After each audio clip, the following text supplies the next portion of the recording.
Crossover. Oh, killer crossover. Just crossover. It just crossed him over nastily. Another victim to the crossovers. Cross him up and sit him down. The crossover is powered by You are a weird Level person. Concrete Repair in Omaha and EverLevelConcrete.com. Just trying to get you involved in the conversation, buddy boy. Are we going to have another butt whooping in the softball today?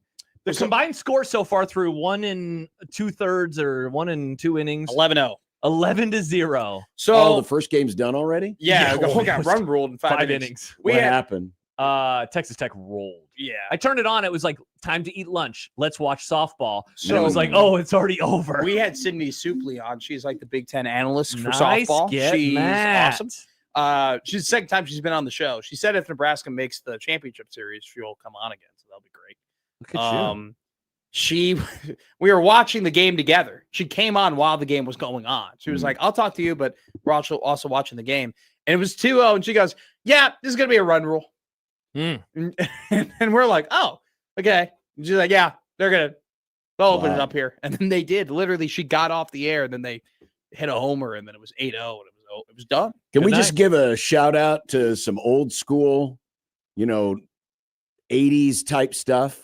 Go ahead. They still call them the Lady Volunteers. Yeah. They do. It's on and it's the hat. cowgirls. It's Well, vocal it is to say- a It's cowgirl. weird that they say lady volunteers because volunteer isn't a gender exclusive thing. Good point, Nick, actually. Nice job, Nick. That's weird. Or maybe, let's give them the benefit of the doubt. Maybe they're very ladylike in their volunteering. Oh. Thus, we need the descriptor of They do ladylike. lady volunteering, show like their- helping with old They people. don't show their ankles when they volunteer. Yes. Nice. It's like no showing of It's like the the start of ankles. Jojo Rabbit. Like the women, you will do very important things, like That's the cleaning like, and of course. vacuuming and raising I Are babies. you hate that- reading that German book again? Bringing up Jojo Rabbit. We right watched away? it for Movie Yeah. Club last week. Oh, what a Matt. great movie! Sorry, I It's a didn't great watch an movie. episode of Mad What a Men last great night. shirt, by the so way. I don't. Shirt kicks out. Thank my you. gosh. Thank you.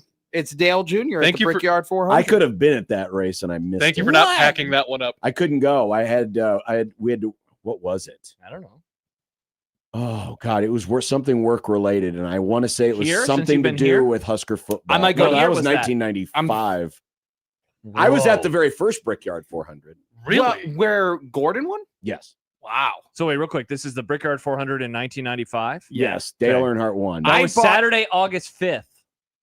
Yeah, I know. I'm trying to remember. Was it There a was Husker something. Nation tour? Oh, it was a night race. No, it was not a night. Look at race. the back. The back Saturday? is way cooler. They didn't have lights at Indian. They don't have lights at Indianapolis. I didn't know that. They didn't Yeah. get electricity until Yeah. I 96. bought this at a thrift pop up at the rail yard outside of Pinnacle Bank Arena. I was just with a bunch of people who liked that stuff. Yeah. I wasn't there on my own volition. I was just following them, and I saw. You're being so defensive about being in a pop-up I'm thrift going to store. tell you right now, pop up thrifting is not. It's not Matt me. It's not McMaster. for me. It I is swear not. to God, it's That not is me. not- That's what Jack I- Mitchell I'm is not I about. went with my friends. I'm not those people too who like look out for like garage sales on Facebook Marketplace. Could be like, oh, I got to go and find all Again, this. this Yeah. I'm is Jack Mitchell has very quickly gone from why would I ever do that to I bought a DVD player. yeah. Whenever, serious. He's whenever, Mr. Physical Media, Mr. Oh, yeah. Physical Mitchell. whenever we're driving around on weekends, Paige will see an estate sale sign, and she's like, "Estate sale? Let's go. Let's go Really? right now." God, Why are you like digging through dead people's stuff? thank you. It I makes me agree. sad. It's cheaper. So Oh, I saw people this die, shirt man. and it was $40, and I go, nope. sounds I like go, a $40 t-shirt. I go, I'm in. I go was gonna say. 25, and he was like, I'm not selling this for 25. I go, look around. You think anybody else is going to buy this shirt here? You're gonna have $25. I was like, look more. at. I go, know your personnel. Look at all the people that are here. You think anybody's going to? I said this to him. You're going to buy this shirt? He So you goes, talked him down. and he goes 30. I'm like, done. Wow. Bought it for $30. Look Look at you, man. you. I mean, I was like, look at every. Does anyone Josh, here because look he's reading like? all these books, would have a certain description for what you did, but Yeah, I won't. Oh. You can't say those words anymore. I would Yeah, never. yeah. I don't even know what words you're Stop saying describing. them I went up off the according air. to Josh. And I Josh's know I'm- negotiation is like, I want 25, and they go, no. He goes, we will ask the questions. I read one book about Germany. we will set the There was price. many. No, it was one. It was just a really long book. I've only read one book about Germany. No, I'm reading. That's all you need to read, though. I'm reading. It only takes one. Now, I'm gonna. It only takes I'm one. gonna- It wasn't that book. I'm gonna now. That said, you don't have to read too many of them. Boys, it's time for me to turn into the skid here because I am reading a new book that is based off of here a we go. Germany, No, it's not based off of Germany. So first of- Mussolini. Poland in 45. So first of all, this is based off, or it's going to be a movie that is coming out in August. So I was like, oh, the premise of that is really Oh, is it interesting. the Brendan Fraser movie? I don't know what movie that is. That's the one leading up to D-Day. No, it's not that. This is a movie about, or a book about a serial killer who kills little kids. Of course. Wow. It's awesome so far. that is terrible. Not killing kids. Oh my God! Yeah, but it's Riz- awesome. Riz- Oh, this Riz- guy kills kids. Riz is like, hey, did you like your book? Yeah, in the last chapter, he killed a 4-year-old. I Oh told my her. God! I told her this morning because I read a couple chapters for bed last night. I was like, horror books don't really scare me most of the time, but man, the chapter that I read last night, I was like, it's kind of Yeah, it's because it's a horrifying thing to read about. I thought you It's were going to awesome. say, I was sitting down with Riz last night, and I was like, you know what? If I would have done it, I actually, I would never. Do Yeah, that. when is if I had done it? When's that going to be on your book list? So this is called The Whisper Man. I recommend it. It's pretty sweet. Oh, I'm sure you do. It's awesome so far. I'm 150 pages. Why Are would you- you are you recommend only- your book to other people to give away your tactics? It's not. This is Alex North, Nick. Do you know me as Alex North? If I, I was don't a know. writer, Does your would I be cult- here? Does your cult know you It as has Alex 200 North? reviews on Goodreads. Are you on a And Facebook? then 199 of them are from your cult members. Are you on a Facebook group about books? No, I don't have. Good Facebook. for you. I would have been. I With would have the been. books he reads, I I would not want to admit to that. I put him on my Instagram, and then Matt gets all triggered about it. I can't wait to put this one up there this week. You all right there? No. Oh What no, was happened? that an injury? I thought he stepped wrong. What did you do? Was it your foot? No. I think he screwed up his knee. Oh My no! groin. Oh, no. his groin! You racked yourself? How did No, you he do that? stretched it There's wrong. a piece of metal down here, I think and he- I stepped on it. I think, yeah, I was gonna say, I think he really screwed himself up. Over Oh there. wow! Yeah. Oh, did it slide? Did it give way? Yeah, and, Oh. I did the splits. I'm in no condition to Oh. do the splits. Hmm. Oh. I'm good. I'm fine. Odson writes, "Happy New Year." Yeah. I'm okay. It hurt. It kind of Kenneth hurt. writes, I mean, we "Great had radio." references to Lady Vols. Josh is reading about mass murderers. Just serial and- killers. Like, why is there a piece of loose metal in the station? Which all metal- right? What is it? I think it's a screen. Look at this it's thing. a Oh, a plate. yeah, It's a I plate I'm remember for just the. sitting down here. Mm-hmm. It's a plate for the rack. Kenneth God I'm writes, so "Bubble Wrap athletic. McMaster." Thank Yeah, God- you're really athletic. I'm thinking I'm so athletic. I saved it there. I was able to push off. My I got a new watch Well, there's not as recently. much to hurt. My so. groin would be on the floor if it didn't happen. I got a new watch recently, and one of the things that it has on there is your fitness age. And so, the goal I think is always to be younger than your real age. If you had a fitness age, I think yours would be like 10 years older, maybe 30 years older. I tweaked Wow. my back in bed last night. Dude, these are old man injuries. What What? is going on with you? You just hurt your groin at the office, and you're Well, in there was a radio. piece of metal here, and it made me do the splits. Wow, That's tough. I'm that not is very flexible. Hmm. I golf, guys. you know? Otson writes, "No loose metal in the palatial former Sweet 98 studio." Well, no loose metal yet. I There's- mean, they're still remodeling all this I stuff. keep There's getting confused when I see Mike back there. I'm like, what is he doing in? Oh, that's right. That's the Sweet 98 studio now. yeah. Yeah, I And now love the best listening. studio in the building is just I- sitting there empty. I love listening to them every day. I needed to use a prod studio Yeah. today, Yeah. and the other ones have been having Riveting issues. stuff. And then I remembered New Wow. there's a studio. prod Do studio we have a in a feud thing here? that nobody's using. It ain't a feud. It's just not my cup of tea. I don't care about what Disney's doing or music. Well, I mean, or admittedly, it's who not. the man of the weekend or no, who are the man of the Whoa, human that's of the. that's No, Happer and sorry. Schaefer. They talk about who's Wow. the greatest human alive. I don't really care about that. Well, I stuff. mean, Happer and it's Schaefer. their Na, na, na, audience na, is na, more na, geared na. towards the Lady Vols. Happer and Schaefer. what is that supposed to mean? Their target audience is different than They- it's yeah, not their you. You're not demo the is- target Yeah, I audience, think you're it's not the women demo. 1834. Clearly, I am not the and also demo. parents. Isn't it wine moms? Like, isn't that kind of what they're aiming for over there? more or less? Well, I don't Sweaty know. moms It's kind of of shifted. Omaha. They were That's talking about kind of Dr. their Pepper coconut cream or whatever today, so maybe the white mom. Wait, is they're Must have been doing on that. Must have been on They're that doing website Dr. to help Pepper with prep. coconut Yeah. cream. What is Dr. Pepper coconut cream? Well, Nah, it sounds pretty I didn't know and self-explanatory. I didn't care until I was prepping for my show and heard all about Does it. it? Does a soda that already brags about its 23 flavors need to be adding more flavors. Is that one of those dirty sodas that everybody's doing now? You know It's like what? The trend. You know what? That What is might this, Dr. that Pepper called might again? be Yeah. like coconut Coconut cream. or whatever. People are sounds just putting terrible. cream in their pop and they're calling it. Yeah, it's so a they- trend now. Oh, I think we talked about this. Nick recently. Grimm. Yeah, that is because the best take you've ever had. because people are now getting finally tired of, oh, I'm gonna have cold coffee with here's all what this it is. stuff in it. Now they're gonna just turning in. You know what I do if Dr. I want cream in a Pepper- soda? I get a cream soda. Dr. Pepper creamy coconut soda. Gross. That sounds awful. Don't call it creamy coconut. Yuck. Ugh. I don't like regular Dr. Pepper. I don't like Diet Dr. Pepper. I certainly don't want no creamy coconut Coconut garbage. shouldn't I mean, be I would creamy. try it just to say I did, but Sure. I wouldn't. I'll be drink real it. with Then you. I throw it away. I'm in on coconut though. I used to hate not. I like coconut. I used to not like coconut. Like growing up, like Almond Joy, get that out of Ugh. here. Love you know, Almond Joy. Mounds, What get are you, that out of here. Starlight? Now I don't know, man. I'm a coconut guy. I like coconut. I hate coconut. The only I like curry, coconut curry. I might have some curry today with coconut. the only Mhm. time I like coconut is Josh when I have German chocolate cake. Mm, Oh, yum. let me tell you, Not the coconut part. I don't agree with a lot of the things. How do you that, decorate your German chocolate Yeah. cake? no I don't. books on it. So he obviously. puts some frosting on one line here, and then he does another line going. Then a 90-degree Yeah. angle, then another 90-degree angle. It's actually the way that Josh eats his German chocolate cake is he eats a lot of it all at once. He just absolutely rushes in and eats a lot of the. It's a blitzkrieg, all right. That Come wasn't- on. That, you- That's what it is. No. That's what it's all about. See, the blitzkrieg. What you were You got to be smart to know that. what one. you were doing, it Mm. sounded more like just a Tim Robinson bit than a Blitzkrieg. it did. It reference. sounds like the Just song. eat it all at once. It sounds like the song about the bones are their money. Like that's what happened. It was like Nick made a good thinking man's joke, and then you were like, "I have a joke too," and it was like, "I don't even understand." Middays with Matt every day, 10 a.m. to 2 A great radio show. I love Tim phenomenal Robinson. radio. I listened show. to it today. It gave me an idea for I don't care later. Oh my God, you're.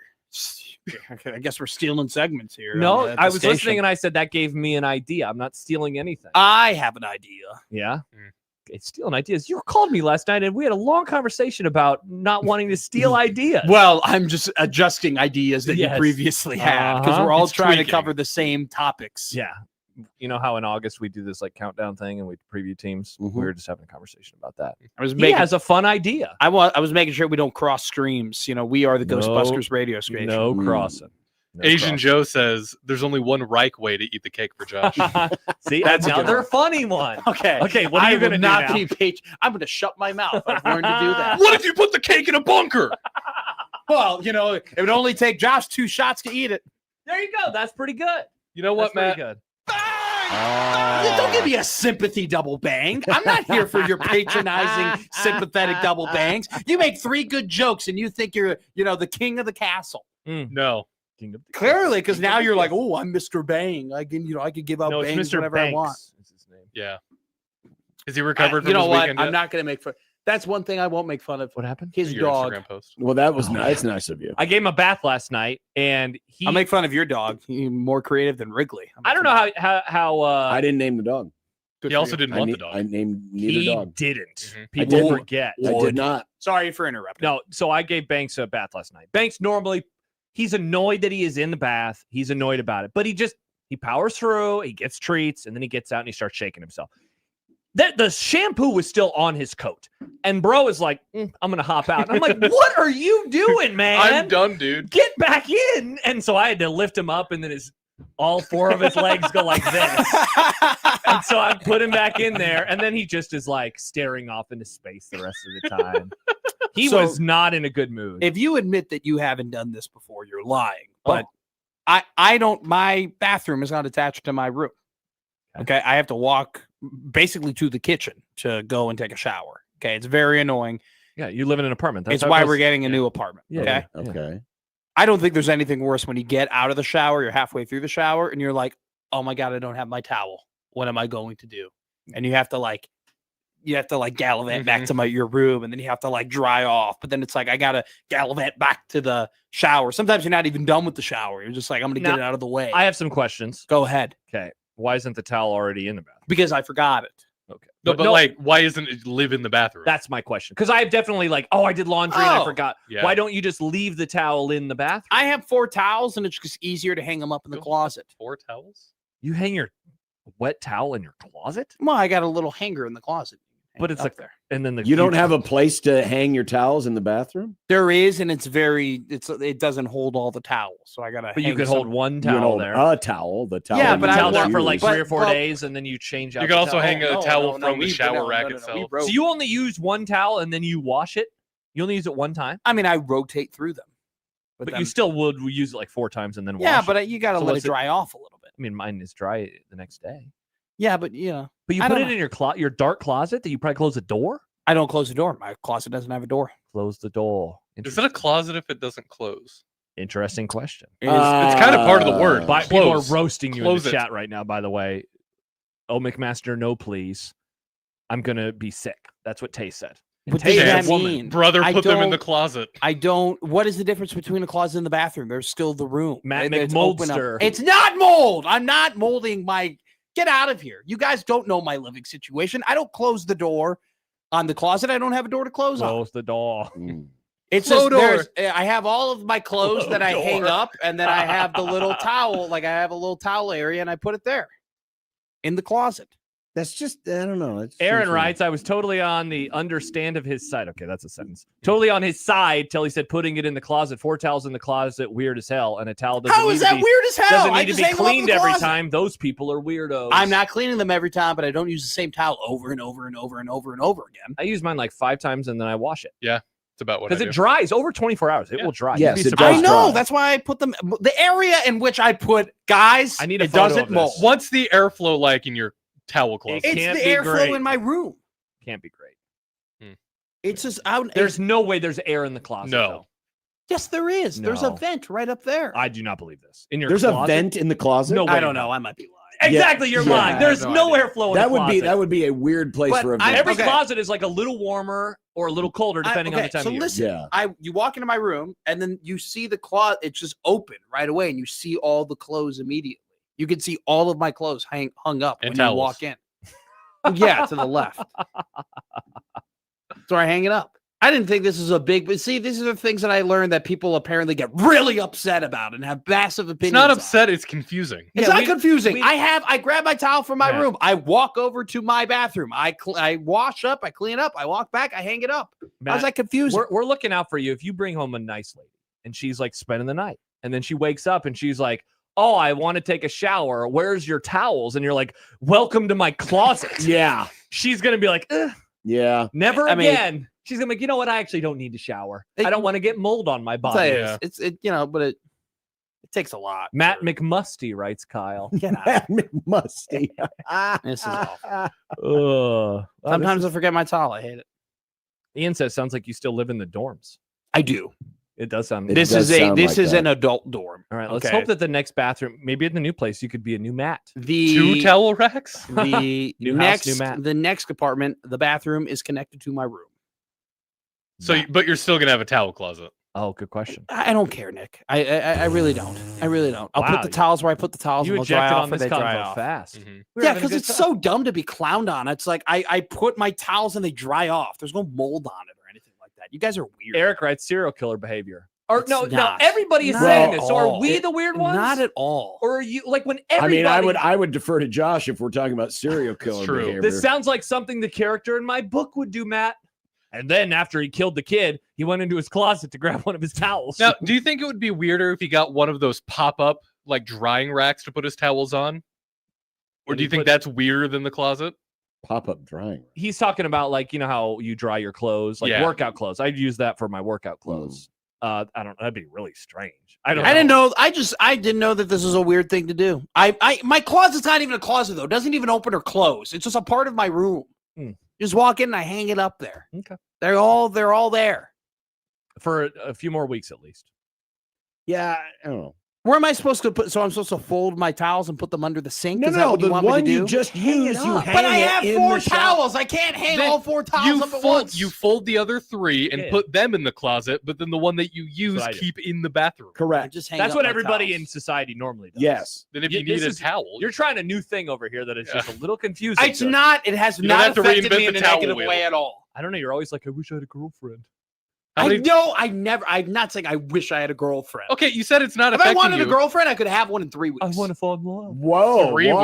weeks? I could easily Challenge easy. accepted. Prove No. it. All This right. is like a Yeah. plot of a No. movie. Put it on the list. No, Yep. absolutely Do not. it. Absolutely Do it. not. It's- Absolutely not. Matt, it's going on the list. I If I don't- wanted to, I could have a girlfriend in 3 weeks. I don't Yep. want to break this young May girl's 28th. heart. All right, I don't want to make her Thank you, fall Nick. in love with me and then be like, "Oh, I Oh just no, did it for your a bet." towel is in your closet. That breaks my heart. What are you writing? I'm putting this on the list. I Yeah, it's on know. the I list. am not. This is not going to happen. Sorry, it's there. And now when we go over the list in December, we will get to this and we'll laugh really Yes, hard we about will. it. We'll say, did he get a girlfriend? And we're going to say, no. Nope. Because that would mean you have to get a girlfriend by like near the end of the College World Series. Mhm. Well, I could just call her my girlfriend by the end of the college. Odson says, bring her to the OBV/CWS. Bring her to that Sunday Well, I show. mean, the problem is that like if some of my friends who are women come to the OBV and say hi to me, everyone's going to be like, "Oh, Matt's talking to girls, or Matt said hi to this girl, or Probably. whatever." That And it's sounds going like to be, us. it's going to Yeah. be a part of the crossover every single day. What Mhm. happened to that one? That's a sentence that happened on the morning show one time. what happened What to happened that to What one? happened to that one? And then we know the answer. McMusty. Yeah, she saw my towels and This is skedaddled. It smells so musty in here. Mm-hmm. These are not problems that exist. I have plenty of How airflow about this? where I put my towels. From LSD Will, how married Nick has changed. He can now give bathing advice. It's true. Seriously, back Yeah. when Nick first started working here, Matt, he didn't shower every day. We gave him loads of crap for it. Now look at him. He can offer you advice. I don't wash my hair every day. Same. You're not supposed to. It's Yeah. bad for your hair. Mhm. That's what What? actually got brought up. That's why I said You're I not didn't supposed to shower. shampoo and condition Yeah. your hair every day. That's why I said I I- didn't shower every day because don't I buy like that. my hair, and you're not supposed to I shampoo. shampoo I and always love condition how- every day. There are things that we accept to, or we agree on, and then you're like, I don't want to John, agree on that. No, I have never I heard have- of that before. I have Yeah, friends. you're such a weirdo, John. So I've even not heard of that before, What? John. Cleaning- How can dude cleaning Mick every must, day? You are Mick too clean is what you are. Mick weird. Mick tedious. So I have a lot of friends who are hairstylists, and they have Yeah. all said you don't want to Yeah. wash your hair every Yeah, my day. That's how I cousin, learned my it. cousin's Now- aunt's sister's boyfriend told me your hair is gonna fall out of your hair. The Cleveland Clinic As the Health- oldest person in this room who still has his hair, Good I point. would say It is that really I good have hair. pretty In John's good. defense, I have a pretty good track The record. Cleveland Clinic of Health writes, it doesn't hurt to stay clean and keep up with your hygiene, but you probably shouldn't wash your hair every day, especially if you have curly hair. Overwashing leads to breakage and damage over time. Plus, Well, you could end I up got a lot drying of your hair time. out. And here's the other problem. My hair does not perform well if it's not washed. Mm. I have some of the worst Perform bed well. hair of all time. I mean, it goes everywhere. And if I don't wash it, it's hard to get it to style if I haven't washed it.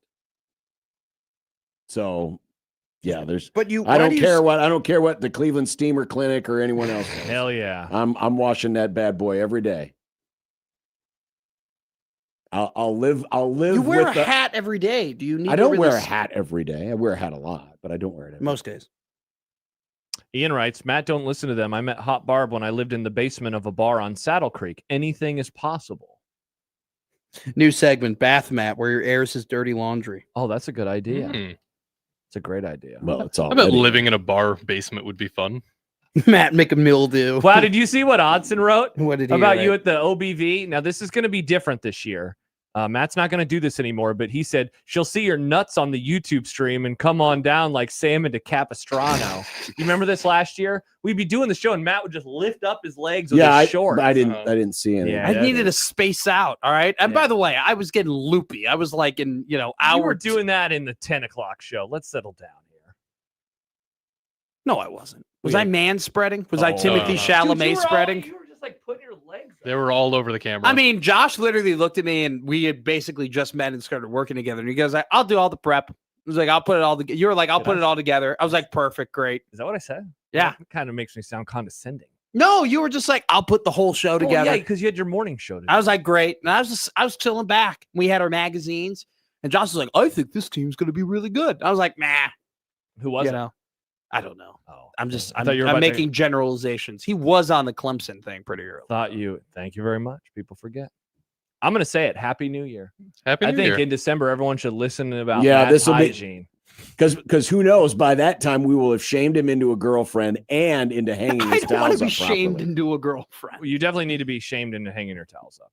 Yeah. Oh, here we I go. hang my towels up. David writes, I will donate a command strip hook to Matt that he can put his towel on. I put my closet has a lot of air coming in and out of it. That's definitely not true. It's not really a closet per se, you know. This is changing by the second. It's not First, really- it was Yeah. it's a closet, then it's just a room. It has airflow. No, it doesn't. Now it's not even a closet. It's not even. It's not a pyramid scheme. It's not even a scheme per se. It's all just a right? pyramid. Happy. New I Year. get one But guy. it's hanging next to all of your clean clothes. Yeah, that's gross. Mhm. It just doesn't make a lot of sense. Sometimes Put it in the I find bathroom. out And that- then you run into situations like you had, which got us into this mess in the first place, you forgetting to bring the towel in from your bedroom. I didn't think I was doing weird. You don't have to things. crab walk Now to your we're room trying to help anymore. you. Yeah. Yes, by calling me Matt McMuskie. No, that was a commenter. I mean, John and I and Nick are just trying to help. Oh It's yeah, a good- it's a- you guys. it's a good Yeah, nickname. I'm just reading the nicknames, Josh. All right, Correct. I'm not making the nicknames. Correct. all You right? can say the word, it's song lyrics. Why you all looking at me like I'm? I just think we're getting ready to say Yeah, I goodbye to think you. Yeah. That was a great really day. awkward moment you to where say you're all goodbye. staring at Have a me. great day. Sorry I accused you of putting Arby's on my desk. I Yeah, apologize. that was a real jackass. Somebody move put by the you. Arby's on my desk and it sat there all night long. Something dirty happens, and we all think it's Matt. Well, Eh. I mean, this this segment hasn't helped. did not help your How reputation. musty did the Well, Arby's here's smell? the problem. Here's why I get Good annoyed question. with these crossovers, because now tomorrow's crossover with Happer and Schaefer is going to turn into this. Happer is going to sit here and be like, "You put your towels in your closet." I can't wait to listen. It's gonna I'm be going to great. make sure that he knows about it because he doesn't always get a chance to listen. Yeah. Well, Schaefer's listening. Schaefer always listens to this Yeah. crossover. Shout out to you, Mike Schaefer. Love And you, now Schaefer. Schaefer's got all of this material to use. The amount of times that I've been told, the crossover not as good as when Happer did it, but still great. The best part about this is Schaefer's going to come tomorrow morning with so many better ideas on how Matt can have his He's towel. the idea man. He is the idea is. man. I Mhm. just want to go to Shucks. Hodson says, It's not even Friday yet. did I y'all know, I leave? just want to get to Friday. He said, did y'all leave the bags in the studio and after hours put them on your desk as an act of vengeance? I thought we threw all No, of we the bags did. away. No, First we off- took all the trash out of the studio and into exterior I'm trash. Don't you very- have to do something for vengeance to what would they be vengeful for? Well, we I don't thought- control the sports schedule. We I don't, thought we don't say had what it cleaned out allows the or doesn't room. allow. There was one time that somebody brought fried chicken to the afternoon show. John was not filling in that day, and apparently it didn't get thrown away. And so it sat here all night long, and Damon Benning was not happy about this. He texted the group chat. He's like, what in the world is the smell in here? It's like, okay, you know what? That's a me problem. That I probably apologize. would be. Damon would probably be the worst guy too to walk in. They on were not smelling happy old about it. food. I'm sorry, Damon. I'm sorry for that. Well, because Damon doesn't he take like a couple showers a day or something like that? Oh, yeah. Yeah. Well, Takes them yeah, after he poops. he's got his own little Seriously. hang-ups. Mhm. It was And it has nothing to do with towels. Mhm. Okay, but I have a I'll take a picture of my closet. I want a video. I think we Yeah. need a better, we need a visual. Currently, the two of the Oh, other here we towels go. are in the wash right. we don't care about that part. We just want to see the closet. Yeah, I we want to be forgot able to put judge my clothes this. in the dryer. That's fine. You're used to musty clothes. That's- Ah, Nick, good joke. Thank bang, you. bang yourself, Nick. That's the only Well physical done. touch he's getting nowadays outside of his car. Heyo. Wow. That's what he said on the radio a couple weeks ago. I never said that at all. You said I needed more physical things to do, so I'm doing the car. You know what I meant, though. All right. Did Have I? a great day, Matt. That's your crossover powered by Everlevel Concrete Repair in Omaha, everlevelconcrete.com. Is this the last day of the week in studio? What? 1620 the zone.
KOZN.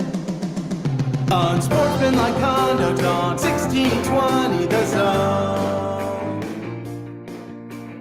Husker Athletics, Creighton, and yes, UNO.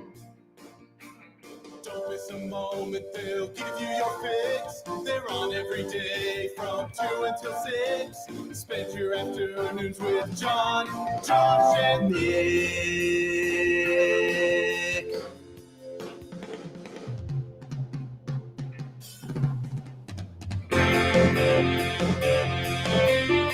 John, Josh, and Nick.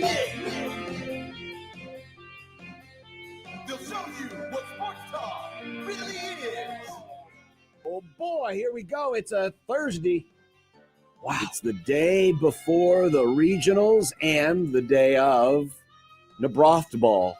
And Game 6 in the NBA. Unsportsmanlike conduct on 1620 The Zone. Husker Athletics, Creighton, and yes, UNO. Welcome to another day of the program here from our soon-to-be X studios. That's what they're telling us. Well, maybe I shouldn't say soon. That's what they're telling us. Eventual X studio. Someday, this will not be our Someday, studio. This will be an X studio Mm-hmm. of 1620 The Zone. But for today, it is still the studio Uh-huh. where we're watching Women's College World Series softball. Through a game and a half, still two teams Ooh, have whoa. not scored a single run. That was a great catch. Texas making a nice play. 3-0 Tennessee at Devon Park. Probably Nope. Devin. What do you think it's Devon? Yeah. I believe it's Devin. Is it? I believe so. Learn something new every day. Guess we'll find out tonight Oh yeah. at 8:30 Now I was good. on 1620 The Zone, Oh, Mhm. as we will be bringing you the Nebraska ball game against Arkansas. can we say exclusive? It's the Westwood One broadcast. Exclusive coverage of the Westwood One broadcast. Exclusive Your coverage of home. the Westwood One. Yes, your home of the national championship. These are 1620 The Zone. These are our colleagues Yes. at Westwood One because Yes. people forget we are of Westwood One. Yes. I got an email a little bit ago that said, "You are approved. You have a credential. You get a credential. And I will be there. I'll be on the field this year. People are going to see my smiling face and my big teeth on their tellies." Oh, are you going to shave your beard before? No. I don't want to look like a freak. So my credential, it said I'm a producer / director, and I don't know if mine has said director in the past. Well, that's because you're doing some special stuff I am this doing year. some special stuff. Shout out to Nick. I'm doing some special stuff this year too. Well, be Except great. John and I are the ones getting steak. Okay. that only happened because we had the rain delay. No, it's the- The other one. championship Oh, series yeah. people get Yes, steak. thank you. True. What That's if right. I accidentally broke John's arm right now? Nick? What if I accidentally took a brick and I threw it at his elbow? His arm only breaks for lawnmower bags, not bricks. Okay. I wouldn't do that. You're safe, John. I'll protect you. Yeah. The things that you won't do for free food? We're supposed I to. love Speaking free of the food. College World Series, we were asked yesterday nicely by Stacy, who used to be a lowly producer, Uh-huh. and is now like one step away. She's like Kamala to Biden, right? One step away. Yeah. Oh, yeah. I mean, yes, you're just doing a vice president. Yeah. Yeah. I mean, I would say JD to Trump. Oh, don't call Stacy JD. No, I'm just saying because they're the current What's people. wrong That with is true. you? It's a good point. You were doing the women thing. Well, I was. Yeah. Selena Meyer is what I would have gone Yeah. with. you know? Anyway, she's the Selena Meyer to whoever the president was. I don't remember. I don't think they ever did. They say his name. We never saw him, but I We never believe they saw said him. his name. It might have Yeah, been. Anyway, Is that a Veep reference? You never watched she this asked us. She asked us yesterday if we could, sit down for a meeting for the World Series, Mhm. and Stuart Hughes. Mr. Free Food over here is like, No. I wonder if they're going to feed us. And Yeah, and for he started typing out an planning email. purposes. For planning purposes. Oh, yes, because as we know, Josh plans many days I out do! what he's going to I'm be trying to eating. decide. I asked her because I want to know, do I need to bring Have you already lunch? sent the email out asking what the meal is going to be for the next all staff meeting? No, do we still do those? It's been a while. Well, Last time we had one of those, that guy had that really funny shirt on. Remember that shirt? That very intentional shirt that was 100% bought at JCPenney in the 90s. People, we have big news today. I'm wearing this shirt. I'm wearing this shirt. So by the way, asked her. you have a new boss. Yeah, that's what happened. I asked her. She said, "Oh, good question. I'll let you know."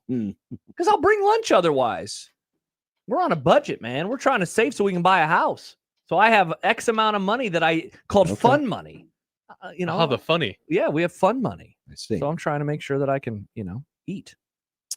Well, it's Grum Down time. Grum Down.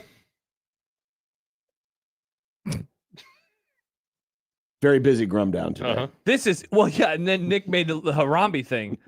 There's a lot going on. There's a right lot now. going on in the Grum Down. Uh-huh.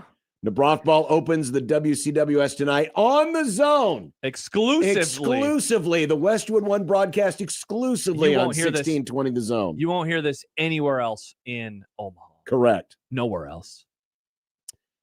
No messing around. Nebraska has chosen their starting pitcher for the Jackrabbits. Who is it?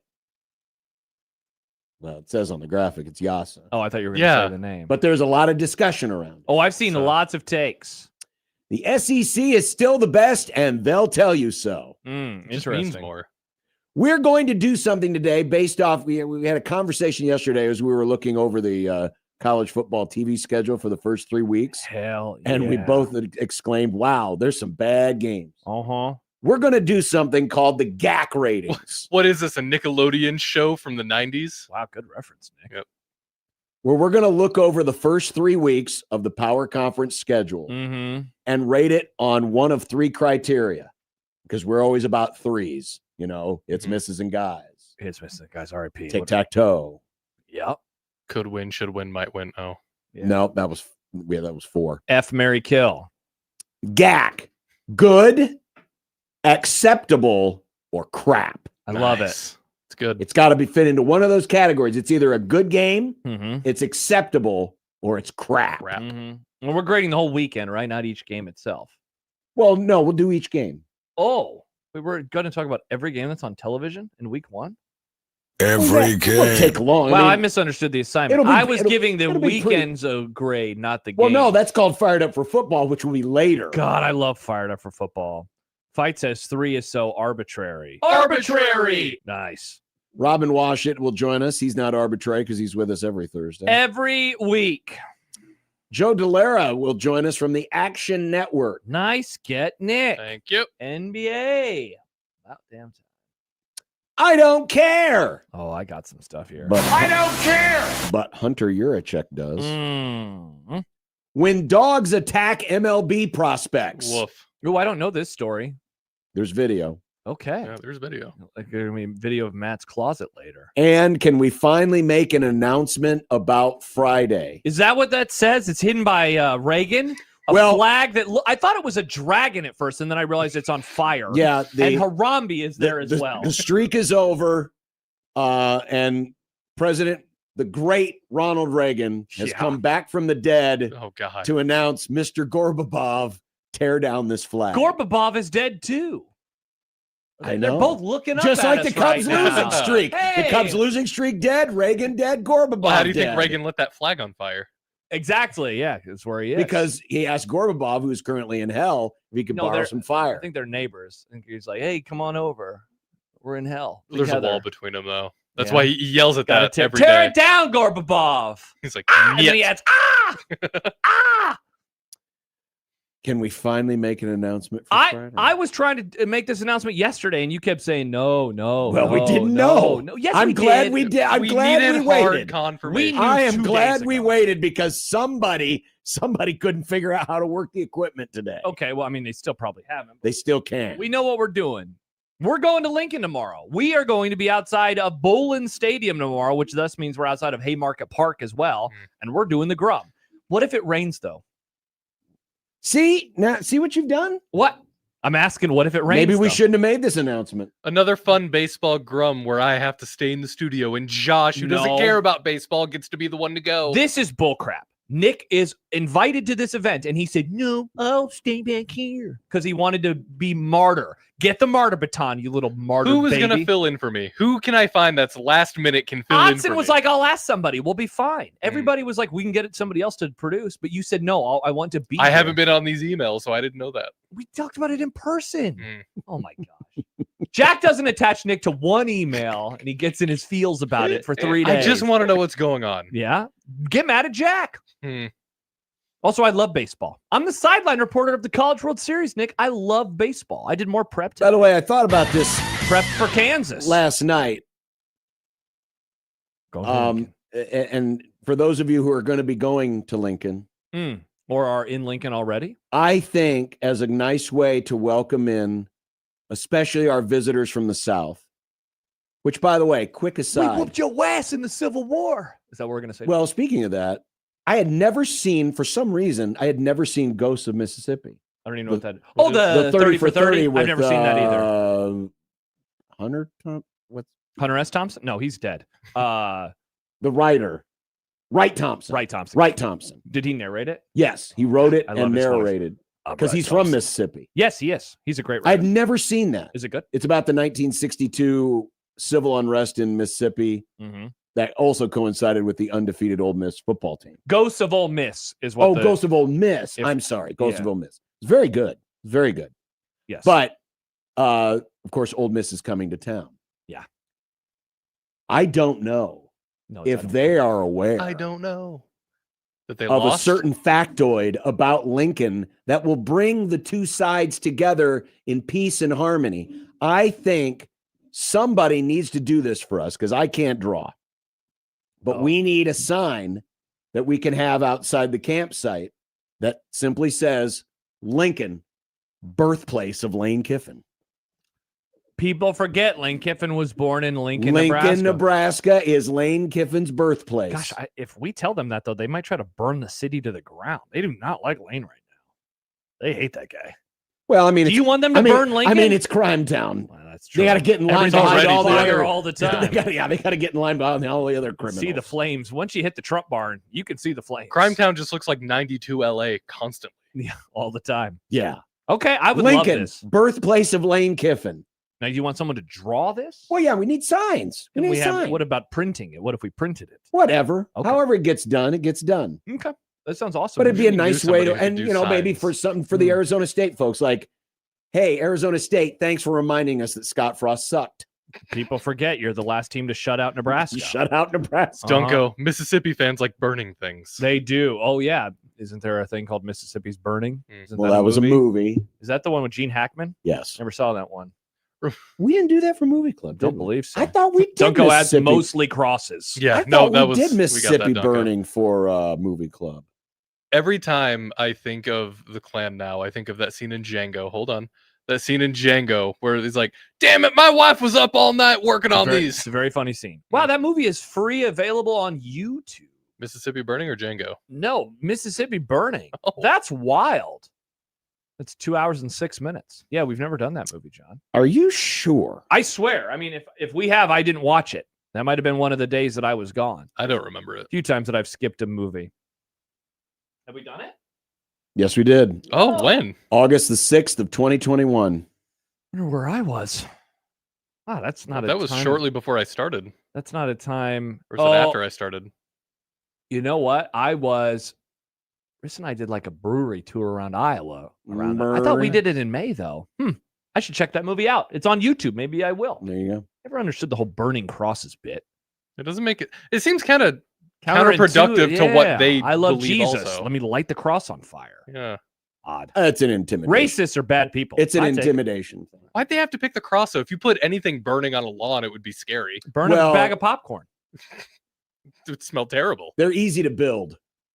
It is. It's just, It's stick. You know what's even easier than a cross? Just a line. They could have One just line gotten a of post. why didn't they just burn a line of wood? Yeah, exactly. I never thought of that. Put a post in. Yeah. Well, you know Write what? the KKK, Nick. You know Let 'em- what? If you Thank want you, to, Texas. Excuse me, Clan, you can be more efficient. dial up your favorite KKK radio show, questions and answers, and ask them, hey, why did you guys choose a cross? Interesting. Why didn't you do like a triangle? Why did you do a triangle? These are the questions that we Well, ask. the a triangle square. would be impractical. Other shows don't ask these questions. It's true. This is what makes us different. And why a white robe?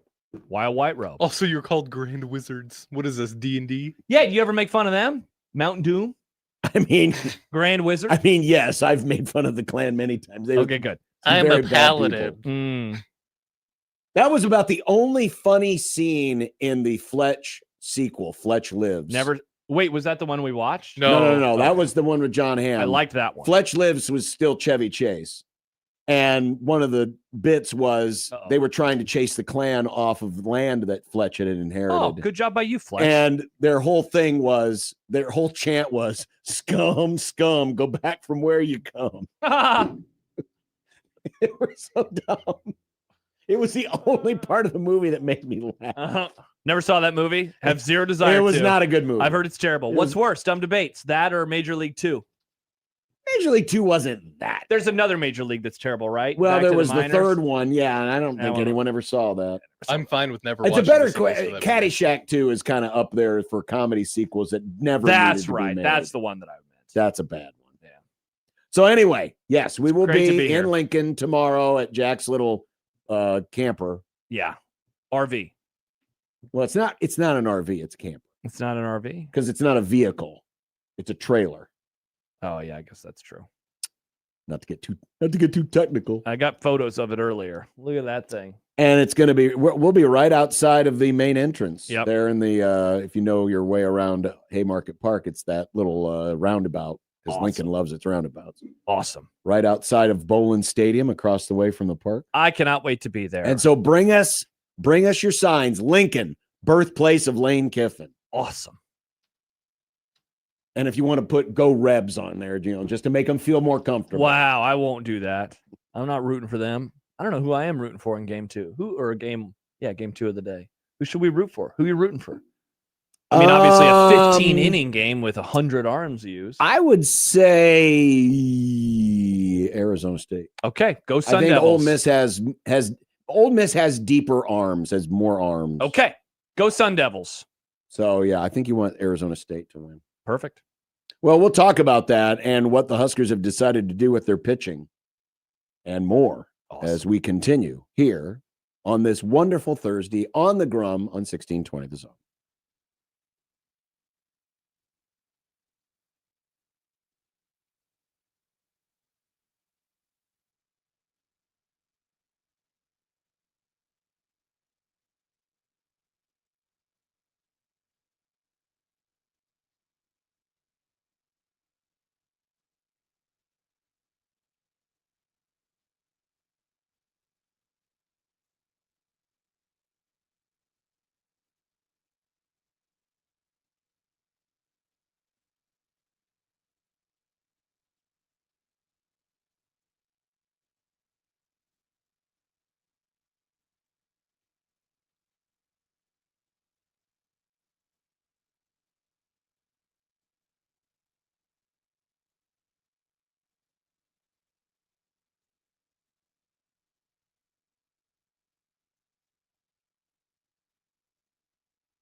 He sent me a link to that same segment, which I already had. Today is the 10th anniversary of the assassination of Harambe, which, of course, prompted Harambe karaoke.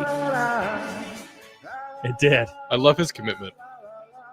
Well, Good times. I by the end of this show, I want to hear In the Ape Cage again, please, because that's the best one. That is the GOAT. So just play it off of this whole segment? Yep. All right, perfect. I think it's about 4 minutes in. 1620, The Zone and Arby's are teaming up for the Summer Sizzle giveaway gimmick. No. Just giveaway. Just giveaway. Just giveaway. But this is a good thing, Yeah, but which is why I use the word gimmick. But the name is giveaway. yeah. That's why I said giveaway gimmick. Turn up the flavor with the Summer Sizzle giveaway gimmick. Your chance to win a combo meal every week, all summer long. 13 weeks of hot, delicious wins from us and Arby's. And you can try the new pecan chicken salad sandwich that we had yesterday. We had or it yesterday. Or the new peach cobbler egg rolls, Those were awesome. which are Yum. Blew my mind. I didn't know you could do that to a cobbler. tremendous. Enter now, 1620thezone.com, and make it your tastiest summer yet. Sponsored by Arby's. We have the meat. By the way, it's now 4-0. So again, a second consecutive team has not scored a run, though they do, I think, have a couple runners on base. The Longhorns do That was at a this good moment hit. in time. Down there in Oklahoma City. Well, meanwhile, before we get to the baseball, let's Okay. do a little tale of the tape, shall we? Okay. Nebraska and Arkansas Mhm. tonight, 8:30, exclusively the Westwood One broadcast on the Zone. Yep. Won't find that anywhere else in Omaha.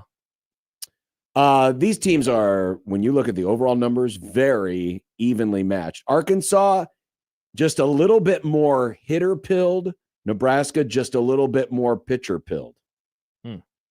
And the stars behind each of the categories denote whether or not that is a top 10 in the country ranking. But for a lot of these, outside of stolen bases, which neither team does a ton of, these teams are basically top 25 in every one of these major categories. Batting average, runs per game, home runs per game, on-base percentage, slugging, ERA, fielding percentage, strikeout to walk ratio, strikeouts per 7, and whip. Top 20, top 25. Makes sense. They're in the Women's both College World teams. Series. Really, really impressive stuff. Max says these are a lot more fun to look at when it's not the football team. Well, I mean, it is These are good previewing a numbers. championship level matchup. Prince and Matt writes, would they be pilled or maxers? I think Nebraska's pitch maxing and Arkansas is hit maxing. John, your thoughts? I have no idea what that means, but sure. All right. John agrees. So should be a really, really good game tonight. Hopefully better than either of the two games that have been so far, Yeah, seriously. at least in terms of excitement. Though Texas finally has a couple runners on with no outs in the bottom of the fifth. Let's see So what goes again, down. tonight, exclusively the Westwood One broadcast on 1620 The Zone. So even if you can't be at home or you have to be away from a visual medium, There's still AM radio. there's still AM radio. like in Hot Rod. and 1620 The Zone, which is Watch that easily tonight. found Nice. when you scan. Yep, it's on your AM radio dial. It's a pretty cool. I can't say that for any other Any other what? broadcast of the Women's College World Series. You can't. Yeah. Ugh, FM or whatever. Television. Who cares about that? Yeah, who cares Who about cares about color TV? I'm into AM radio, Nick. that? Well, Nebraska made its call today. Carson Yassa will get the start against South Dakota State. I talked about this yesterday, and I laid out my case in which Nebraska has not really had a consistent number one starter all year. Yassa has now assumed that role late in the season, but they've rotated. I mean, Katsky's done it. Horn was doing it for a while. Yassa is now the most recent. Mm-hmm. He's going to get the start. So because Nebraska really hasn't established that number one guy from a season-long perspective, and because the two teams on the other side of the bracket are very home run centric, Arizona State and Ole Miss are both strong home run hitting teams. They got a lot of power. They hit for a lot of slug. And because they're playing in Tiny Baby Ballpark, where the ball carries Yankee Stadium. Ball carries very well. The fences are short, especially in the power alleys at Haymarket Park. And that the fact that, and I've got some stats here to back it up. Okay. When you look at Yasa's numbers versus Katski, Blackowitz, and Horn, these are your 4 likely scenarios for starting pitcher. Mm-hmm. Yasa, first off, gives up the fewest home runs by far. Yeah. He's only given up 4 home runs this year. And wasn't that an argument that you made yesterday for saving him for Saturday? Saving him for Given Saturday. the team you're going to face, correct. Ole Miss or Arizona State team. Katski's given up 15 homers, Blackowitz 12 home runs, Horn 11 home runs. Mm-hmm. But you also look at strikeouts. Best on the team of these 4 guys. Yasa has easily the best. This is strikeout per inning pitched. Mm-hmm. Easily the best on the team. Yep. And then the third factor is your ground ball to fly ball ratio. Yasa is the only one of these 4 who gets more ground ball outs than fly ball outs.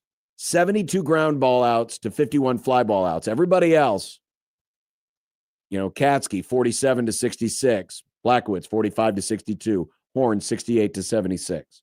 So Yasa is not as much of a fly ball pitcher. So that was my case as I was building it for why I could see Nebraska changing up the rotation again. They hadn't really established a number 1 guy all year.